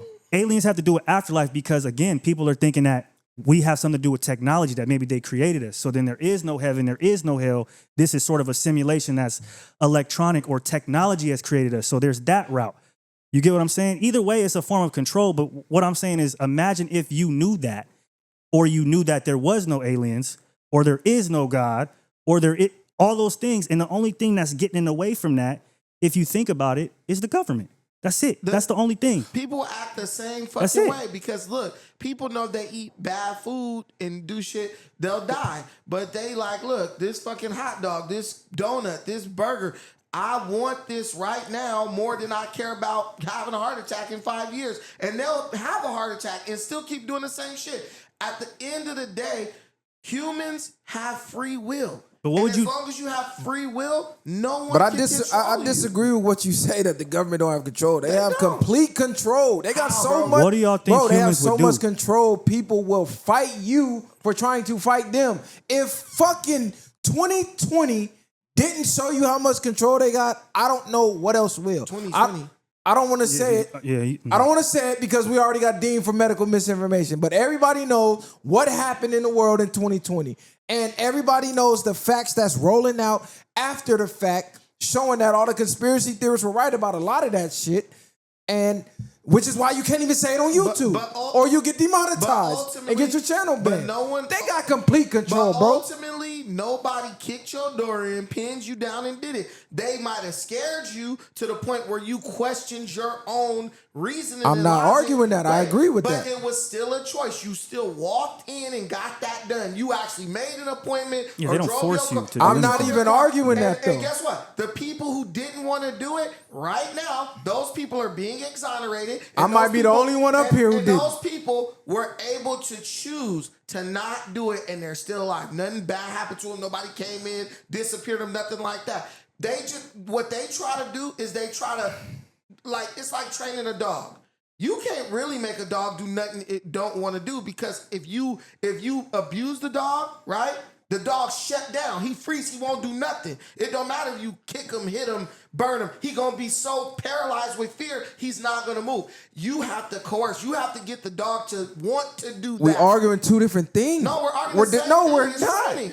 No, it's training. I mean, Programming. right? Exactly. That's what I always say. But regarding to the drones, I don't think humans are gonna just snap out of oh my God, our coding is gonna go crazy. We find out it's aliens. Bro, they literally declassified so much information and nobody even batted an eye. I think we saw so much from 2020 to now that nobody would literally give a fuck if aliens popped up right now and was shopping in Walmart. Nah, no one would really even give a fuck, bro. No one really read Yes, they because would. no one cared. Bro, see, they this is the say thing. you can remote view. If you you were can to- do all type. We can communicate in dreams. This is on CIA website, CIA.gov right now. Nobody gives a fuck, bro. No, people don't care about shit like we think we do. Bro, we think they do. But that's my point in a way. The things you guys think are this is revealed by the government. This is shit people already knew. People have known this shit for thousands of years. There's nothing new under the sun, bro. Right. And some of us understand that. So a lot of people are not gonna be surprised by that, bro. Go talk to one of these chicks who do witchcraft and stuff. They'll tell you all types of shit that's possible with documented evidence of this shit happening. You people can really get possessed. All I'm saying is it's like thinking your girl is cheating is Right. different than knowing, than actually seeing it. Your whole perspective, what you do after that is going to change and going to be different than what you would have done if you just thought it was happening instead of it was confirmed. So the confirming that extraterrestrial technology is real or isn't, whether y'all want to believe it or not, that's going to change the way we really think I don't think about so. America. What is and it the going to government. change? But What is it going to change in reality, though? But do you know your girl? Do you know that your girl has the potential or that she's capable of cheating? Yes. So when you look at things holistically, you're like, dude, she could be here doing this or that. So in your mind, you've already reconciled the fact that, she could be doing anything at any But he's moment. saying confirm, right now, confirm this is alien technology or this is human technology. I don't think either way humans are going to care that much. So imagine if people knew that there was a plane of people. No one would care, bro. Imagine you knowing for real there was a plane of people that got zapped into somewhere else, and then you seeing exactly where they are and what's going on with them. If it's good, if it's bad, that's going to change the trajectory of what's going on. There was a thing that used to happen called the World's Fair, and they used to bring out inventions that blew people's minds, like a microwave, nigga, crazy shit. That was beyond people's fathom. They couldn't even fathom that one day you could have something that fly a gang of people through the air and bring them from one place to another place.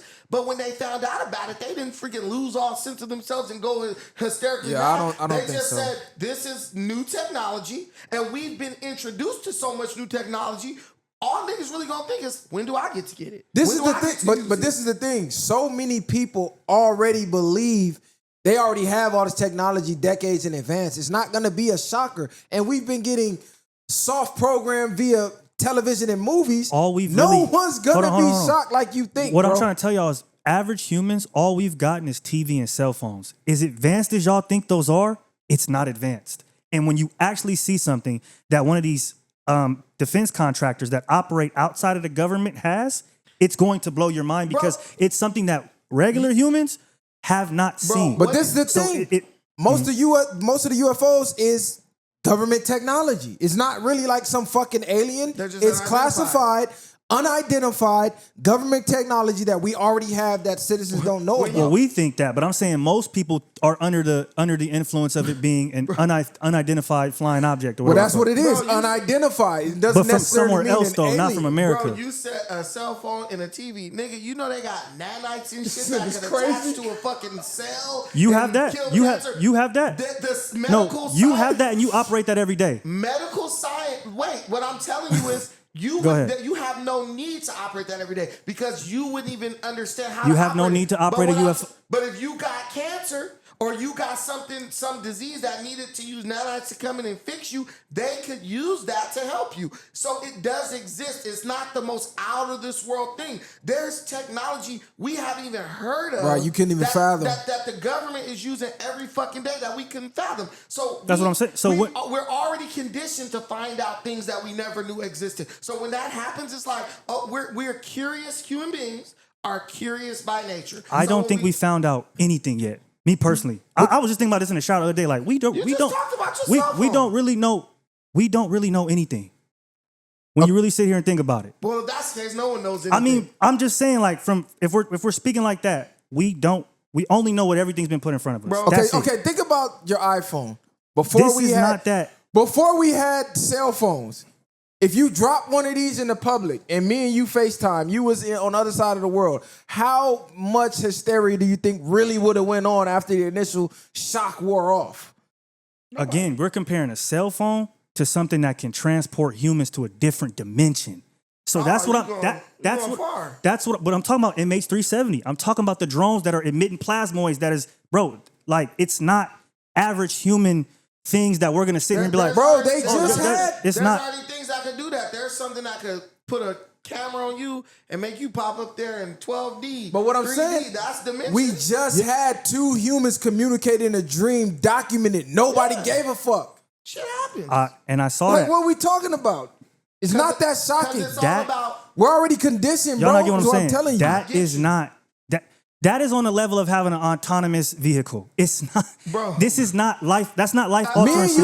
you go to sleep right now, and we It's talk in as the deep dream, as it is, and it's not. It's not the same, bro. 50 years ago, the idea of an autonomous vehicle was like, bro, if you think about it, our technology. Nigga, the Jetsons was already Wait a making minute. cartoons Listen, depicting that. This is, So no, it's like we. That's my point. No, the Jetsons But was the- making cartoons of shit flying. What I'm telling you is our technology is actually way beyond, our technology is actually far inferior to the capability of our imagination. That's why you got shit like Star Trek.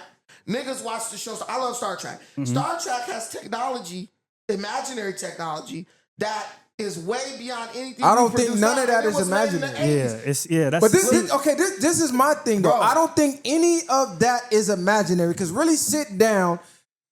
When have you ever just randomly thought of some shit like Star Trek? That's like what random. I'm saying. No, this is what makes me believe some of these conspiracies, because just as a human using your imagination, how often did you imagine Wi-Fi? Never. Never. Bro. When the fuck would you ever sit to think about Wi-Fi? When you Like, wa- just think about Wi-Fi When for a you- second. That's crazy in itself. When But think you about watch- what it's used for. Hold on real quick. When you watch, What do you mean? Like, that's what I'm trying to get y'all to understand. Like, The Wi-Fi is application. just something to use to watch TV, To and you now. Yeah, but this is what that's what. But what I'm saying is You that's what know they of. implemented it as. Could you imagine you How introduce could a Wi-Fi how could to you a caveman? how could you that's what I'm implement? saying. Like Wi-Fi, listen, because we use it every day and it seems like nothing. Just think about a Wi-Fi To a caveman. signal and what it does. Bro. It's actually insane to really think If about you it. watch Star Trek and you see them use the transporter to beam a nigga from here to the other planet or to beam a nigga to some part of the ship. Mm-hmm.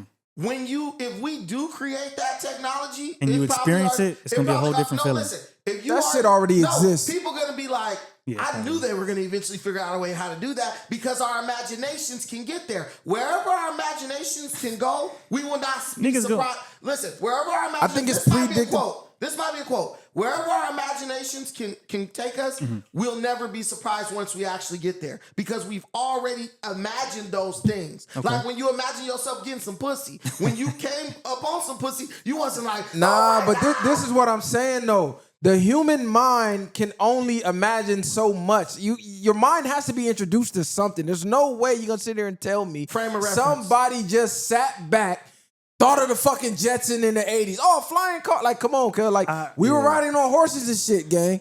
Like, it's no way. All this shit is predictive. Like, I'm telling you, if they got people in the military who just the little classification they got, and they're coming out public like, look, bro, they got technology at least 100 years in advance than what we're seeing now. Like, this shit, they been had.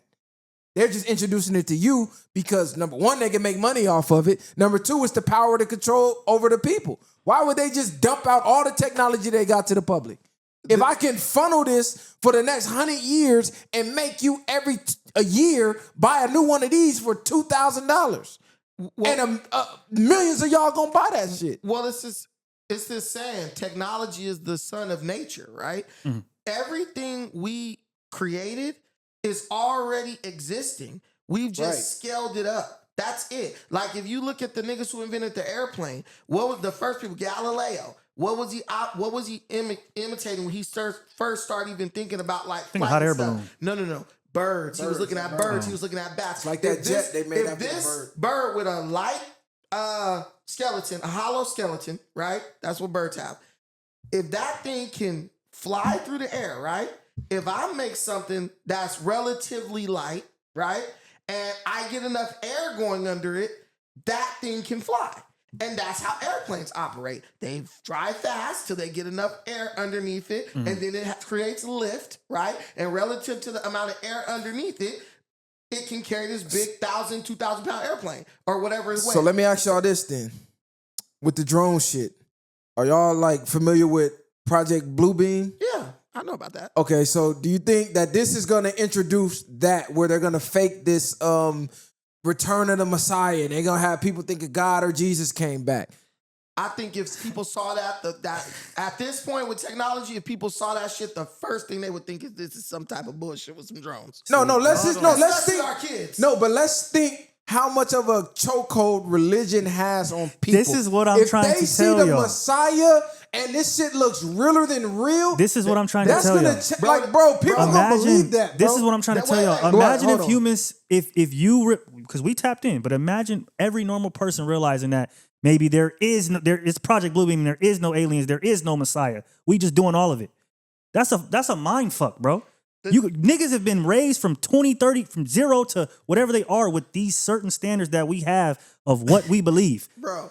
I get what you're saying. Tupac in a hologram, but look, nigga. I get. We already know how they did that at that concert with Tupac. Niggas gonna be calling it, bro. But they're perfecting. I think all of that is perfecting the technology, or like really just getting you ready for it. Like little by little, bit by bit, we introduce a little what we got. So when it finally hits you, you don't have that hysterical moment, like you say, or that hysteria moment. Let me tell y'all, nigga, a true fat nigga moment, a fat boy moment. Y'all probably have never experienced this, nigga. There was this thing, right? When you would buy a pint of Haagen-Dazs ice cream, you could take the top of the ice cream, turn it over, and you could put your phone camera to it, and it would project up like a scene of like a movie. Nigga, whoa, you was deep in the trenches.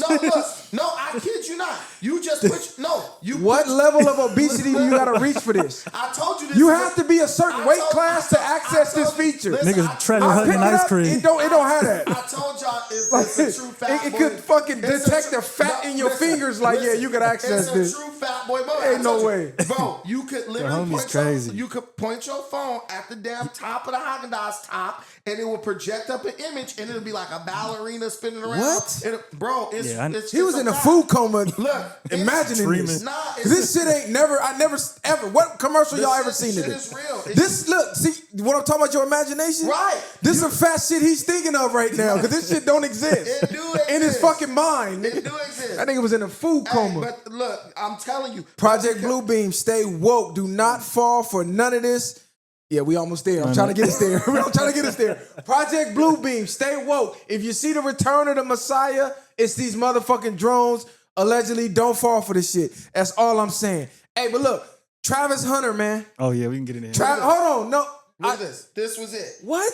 This is it. This is the thing I'm telling you. You about. have to, Brandon, you crazy, look, bro. You have to ingest a certain amount of calories to even be able to access that, bro. I'm trying to tell that you, don't pop up on my algorithm. Listen, this was real. I did it many times. What do you mean you did that? Did you see that? You see that? You could put your phone on the... Nigga, that's AI. Bro, I'm trying to tell you. He did it in real life. Okay, look, we gonna go to Vons after this and you show me. And that's Project Bluebeam. Right here. You was really able to do that. This how they That's gonna get the crazy. fat niggas with Project Bluebeam. They gonna have fucking characters popping out the you Haagen-Dazs can do ice it. cream, cuz. Like, Bro, this nigga's crazy. Hey, imagine what they could do with Hey, that. Travis Hunter just exploded on the media. He exploded on the bloggers, said leave his girl alone. Y'all got her effed up. Y'all got him effed up. They've been together 5 years. He's not leaving her the second he signs his NFL contract. They're going to the altar to get married. Meanwhile, she's on TikTok telling the world how he used to drive her to parties, sit outside the party for hours while she's inside getting shit-faced drunk, doing God knows what with God knows who, and she would come out stumbling drunk and he would drive her home. This shit is a bad car wreck waiting to happen, and what he just effectively did was remove the support system he had from people wanting to see him win. They now want to see him lose. Like, you know what? You got to learn the hard way. We trying to help you. It's every red flag. She has a fucking $ tatted with a ring finger goes, letting you know she's married to the fucking money. She tried to, he wasn't my type because he was young. Knock it the fuck off. This is the same guy. He looked the same. Only difference is, now he's guaranteed an NFL contract. He's a star celebrity. He had the NIL money. Like, come on. Like, stop playing. We know what this is. Everybody sees what this is except for him. I mean, what's going on? Like, this got to be his first piece of pussy. I think it is. I think it got to be his first and piece of he pussy. seems like a humble dude, again, who doesn't realize who he is yet all the way. And once he does, I mean, I think things maybe will change. But this is why you got to be careful about the type of woman you pick. Because if you pick the wrong woman, a lot of times these bad women, their egos can be more than yours. When Travis is getting the notoriety, he's getting the fame. The reason why she even went viral is because she low-key stepped on his moment. Because she had to feel like she was the catch. She had to feel like she was the prize. And, I didn't even want him. My friends owned him. All this stuff that we really didn't need to know to make herself feel like, no, he came after me. Remember that. Even when he gets big now. Then she doubled down on it again. And women, you pick the wrong women, they don't understand the aspect of a man's ego and respect. You could say something little like, he used to take me to a party, drop me off, and wait outside for me, and I came back out. You might not think that's nothing, but to niggas, we gonna be like, what? You Goofy, waited, certified. You get what I'm saying? So these are things that when you pick the wrong woman that doesn't understand respect or doesn't understand how to what's the word for it? Control her ego. These are the kind of situations you get into, and they're young on top of that. So it's gonna be growing pains. He going into the NFL.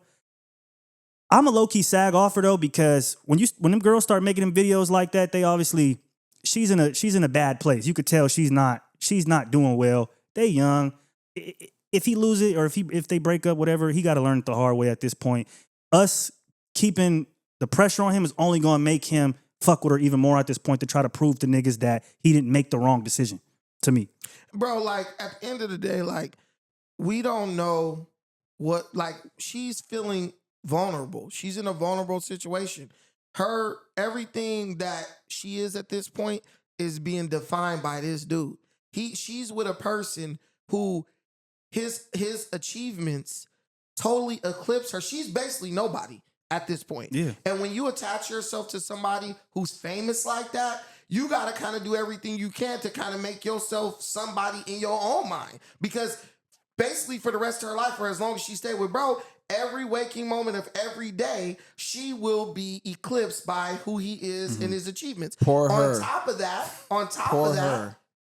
that, when he has problems, she's the one who got to deal with that at the end of the night, because that's who he's falling asleep next to. This guy could drop her like a bad habit, and all she's trying to do is say, look, man, y'all making it seem like I'm taking advantage of this dude. This dude pursued me. This dude came and hounded me. This dude used to take me to parties and sit outside just to make sure like I was good and stuff. Yeah, he earned it. Please don't think, not even that. I don't think nobody's Wait a making minute. it seem that way. Listen, bro, what I'm saying is that's what she's saying, because she's trying to basically convince the world that like, She's y'all the catch. trying to look at me. No. I think she's like, the world's trying to look at me as some big gold digger. I didn't really even choose him. He chose me. This the thing, though. Damn. We having a conversation. You gotta let the alternative perspective be established. Go ahead. Because a man chooses his wife, bro. Whatever we could say about her and what she's doing or what she thinks, we can never forget. Travis Hunter chose her. And the girl's not even that attractive. Like, people act like this bitch But neither is he, though. That he's an ugly ass nigga, too. So they're just, in any other situation, if bro couldn't catch a ball, if bro couldn't catch a ball or make a tackle, bro, no one would be looking at them if they walked down the street. They'd be like, she's skinny with no body, bro, ugly as hell, looking like a monkey a little bit. Like, no one cares. It's only something because he is who he is. I'm about to bleep that. But at the end of the day, bro chose that chick for whatever reason.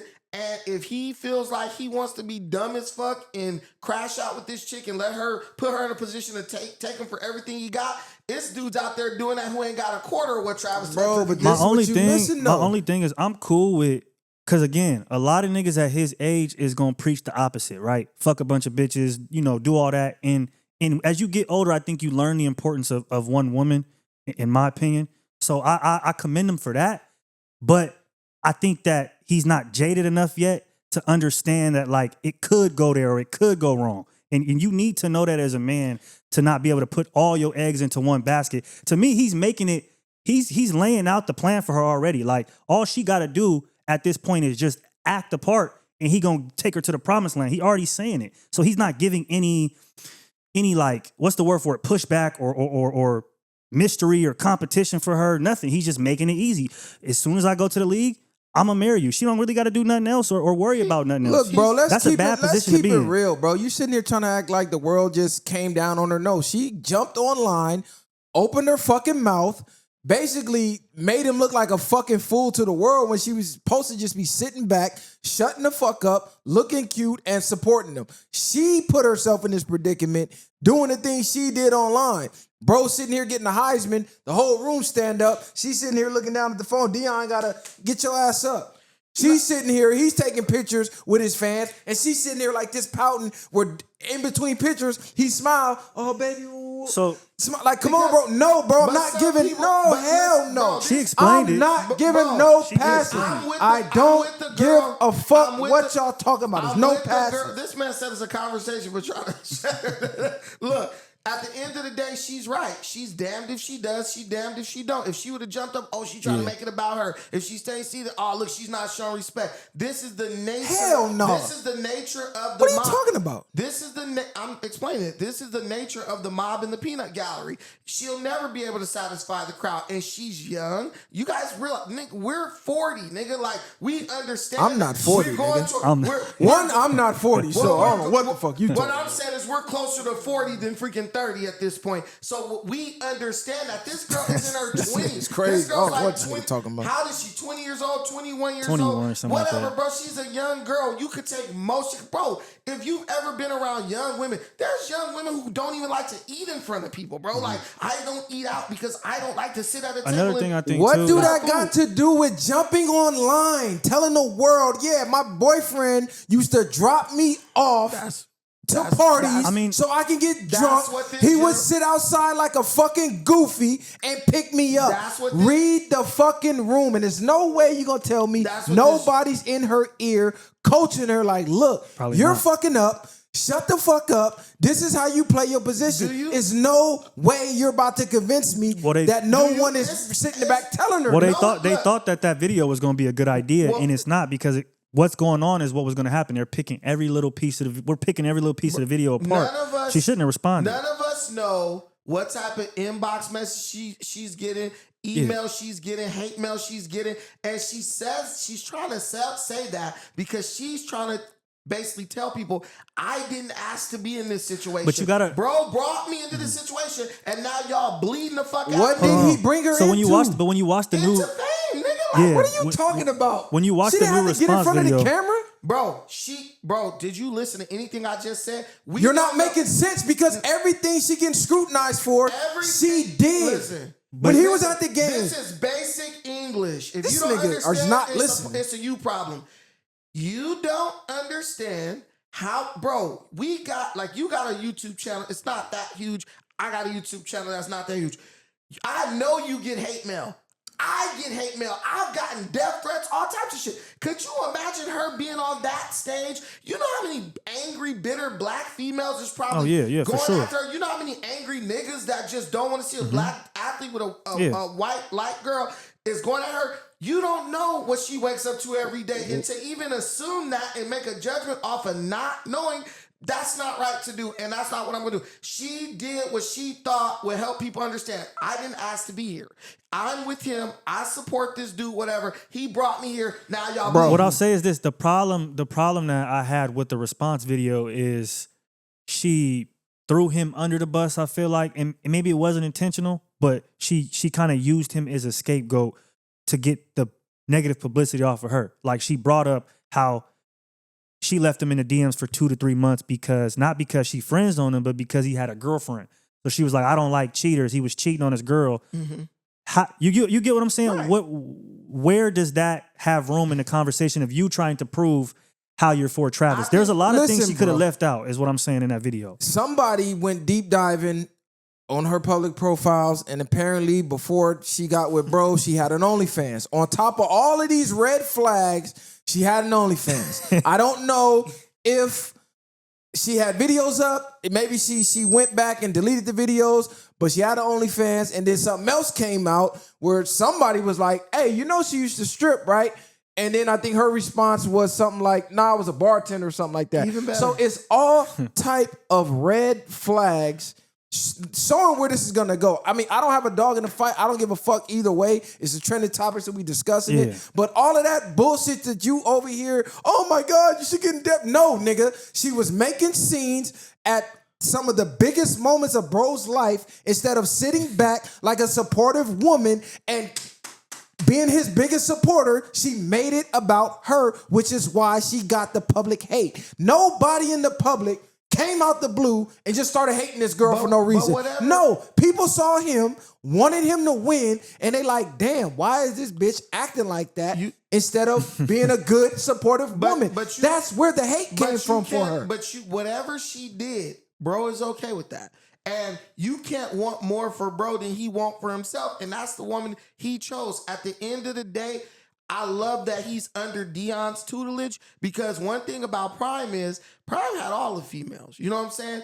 But you ain't got one female coming back saying Deion beat me, he hit me. His wife tried to say he was beating her ass and shit. She divorced him and then Pilar, or are you talking about? I think it was Pilar. She tried to sue him. He was divorcing her, and she tried to sue him and say that he was beating her, but because he had cameras in his house, it was proven that he wasn't doing that. So what I like is Travis. I think he's under much better guidance than any of us are able to give, and they can impress upon him the message he needs to get and understand and adopt to deal with that woman in a proper way. We don't know if bro is going to do prenups. We don't know what bro's going to do. He ain't doing no fucking prenup, man. You just heard the man. Currently what we're doing is we're making a bunch of assumptions. That man never said he wasn't going to do a prenup.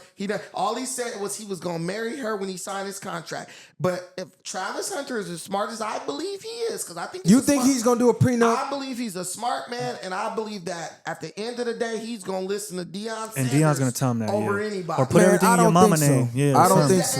Yeah, I don't think so. On that stage and was crying over his father, nigga, not crying over. I don't think he's listening to Deion. He's not listening to anybody.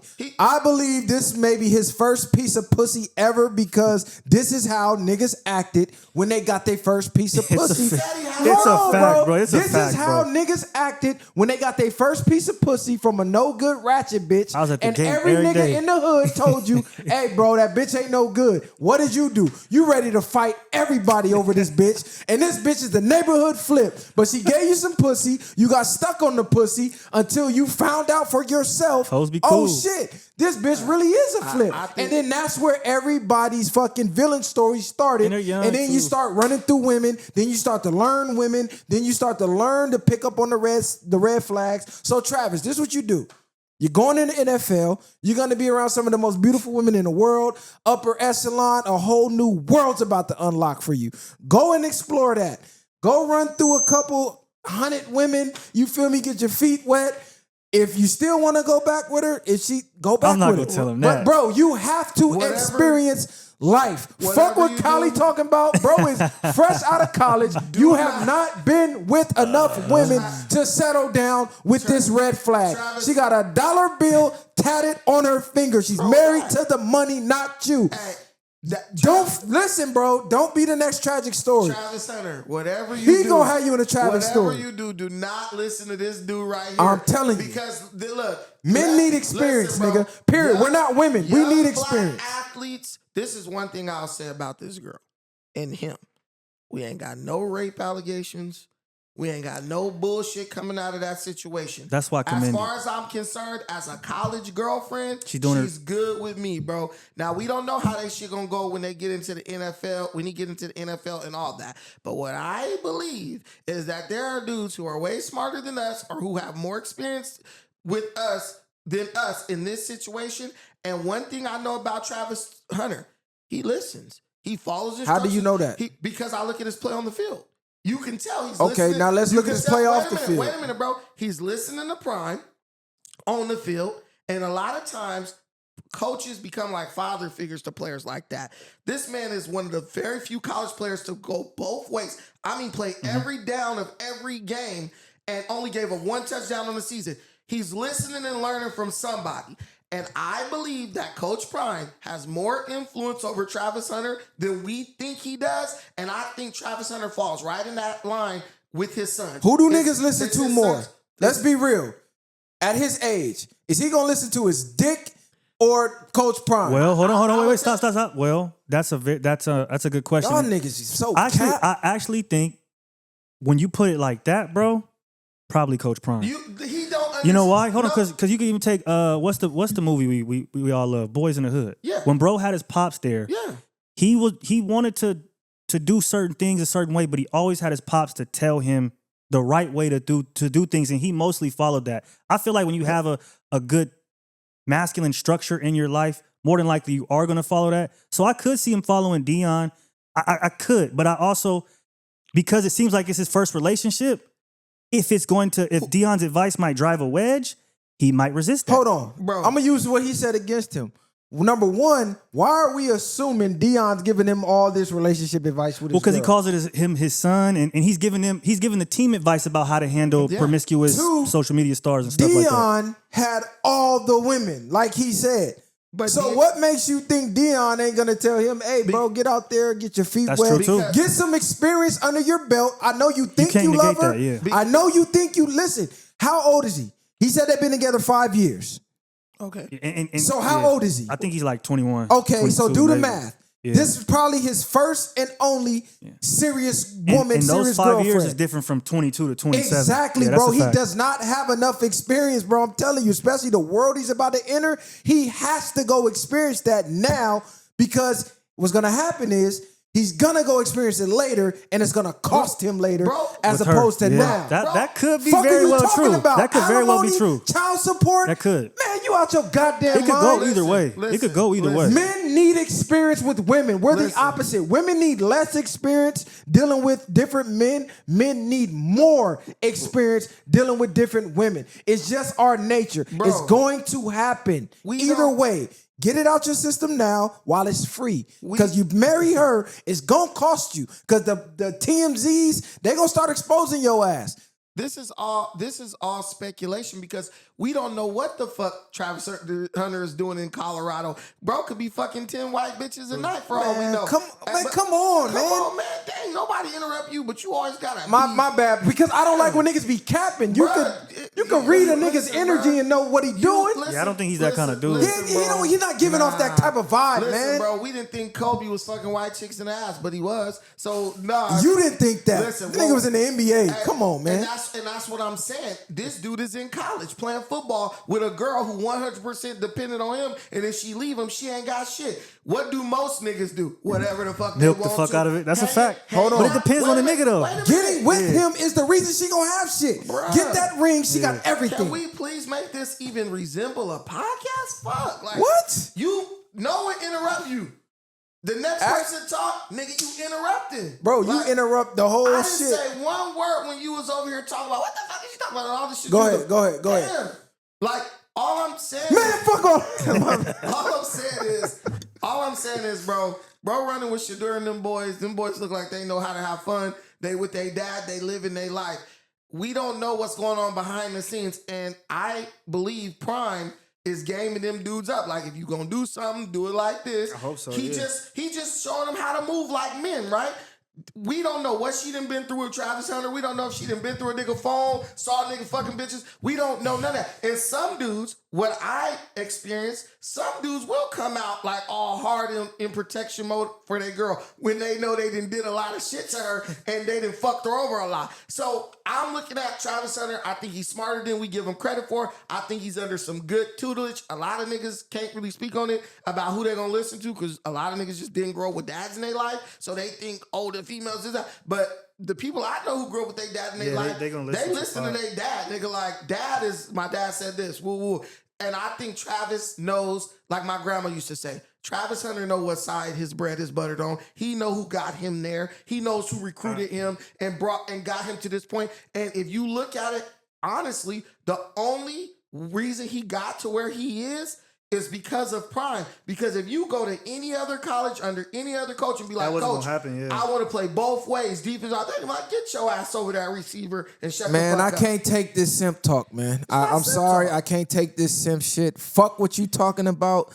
Listen, we're evolving. Choose who chooses you, period. You wasn't her type before. You're not her type now. You are a bag. You are a check. Divorce is incentivized. Women literally make it their lifetime goal to get pregnant by a professional athlete. You have all the red flags that you need right now. Mark my fucking words. If he ignores all these flags, it's not going to end well, bro. Period, point blank. Y'all can talk all this, honor him for being faithful to one woman. What the fuck you talking about? Being faithful to a woman who just told the world he wasn't my type? That's something she didn't have to tell the world. It could have been very well true. But to go out there and embarrass him and say that, and now he got to live with that scrutiny, that's not the woman for you, bro. Choose the woman that chooses you. Okay, that's my cue to go. Mm-hmm. So, shout out to the Viral Gang. Y'all hit that subscribe button, man. Share, like, subscribe to the channel. Messiah, what's the deal, bro? Let us know how that trip went, man. Safe travels. He'll be back next on the next episode. Y'all got any final words? I'm going to say this, bro. Florida, which is most likely where he's going to make his residence, because that's where he's from, I believe, Florida. It is not a community property state. What you make during the marriage will be split up at the point of the divorce. So Travis Hunter has already made millions of dollars from NIL deals.